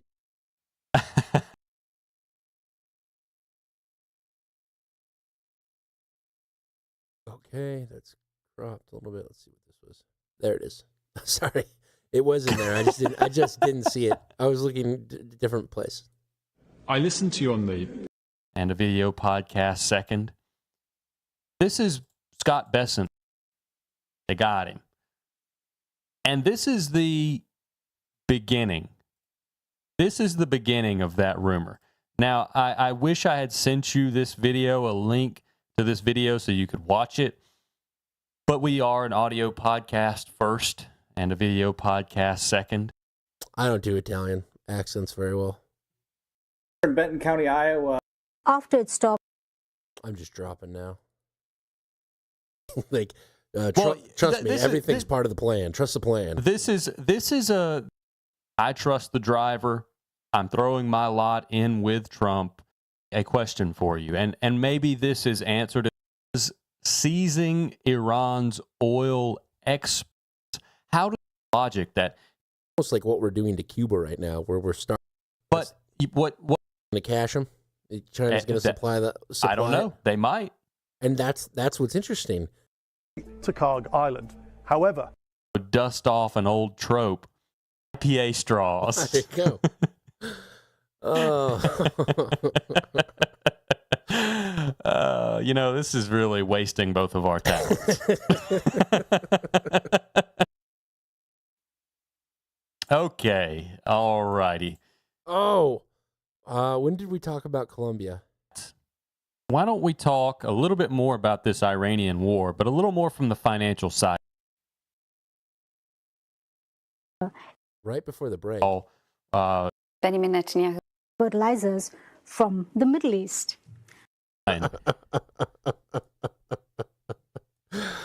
No. Yeah, I'd not heard of urea before, but I looked at it. I'm not a big fan of the color. Is it possible, like, you could dye this? Is dyed urea a product? Is that something you could make? Yeah, that's too funny. Oh, come on, man. That's gold. If you sacrifice U.S. soybean, well, let's continue. Rising cost. Paragliders. I was like, where's the precursor to that sentence? Like, something led up to him wanting to sell it to other paragliders. Nope. Just randomly, he said, I want to sell it to paragliders. Visiting paragliders. So. Ever since I was a boy, I wanted to sell coffee to paragliders. That's right. That's good. That's it. Ever since I was a boy, I wanted to sell coffee to paragliders. Yes. Is that come on? Just is say that yes. all the ones we have? That's all the ones I have. Did you look at Isobot? Did you look at Isobot? I'm looking at it now.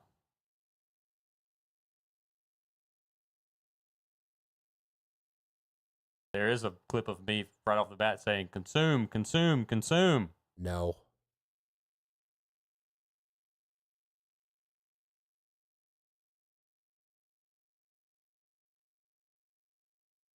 And then there's one of me going, are you serious? Oh, my God. Don't you want to sell parrot coffee to paragliders as a little boy? It's a little long. Oh, come on, John. Just say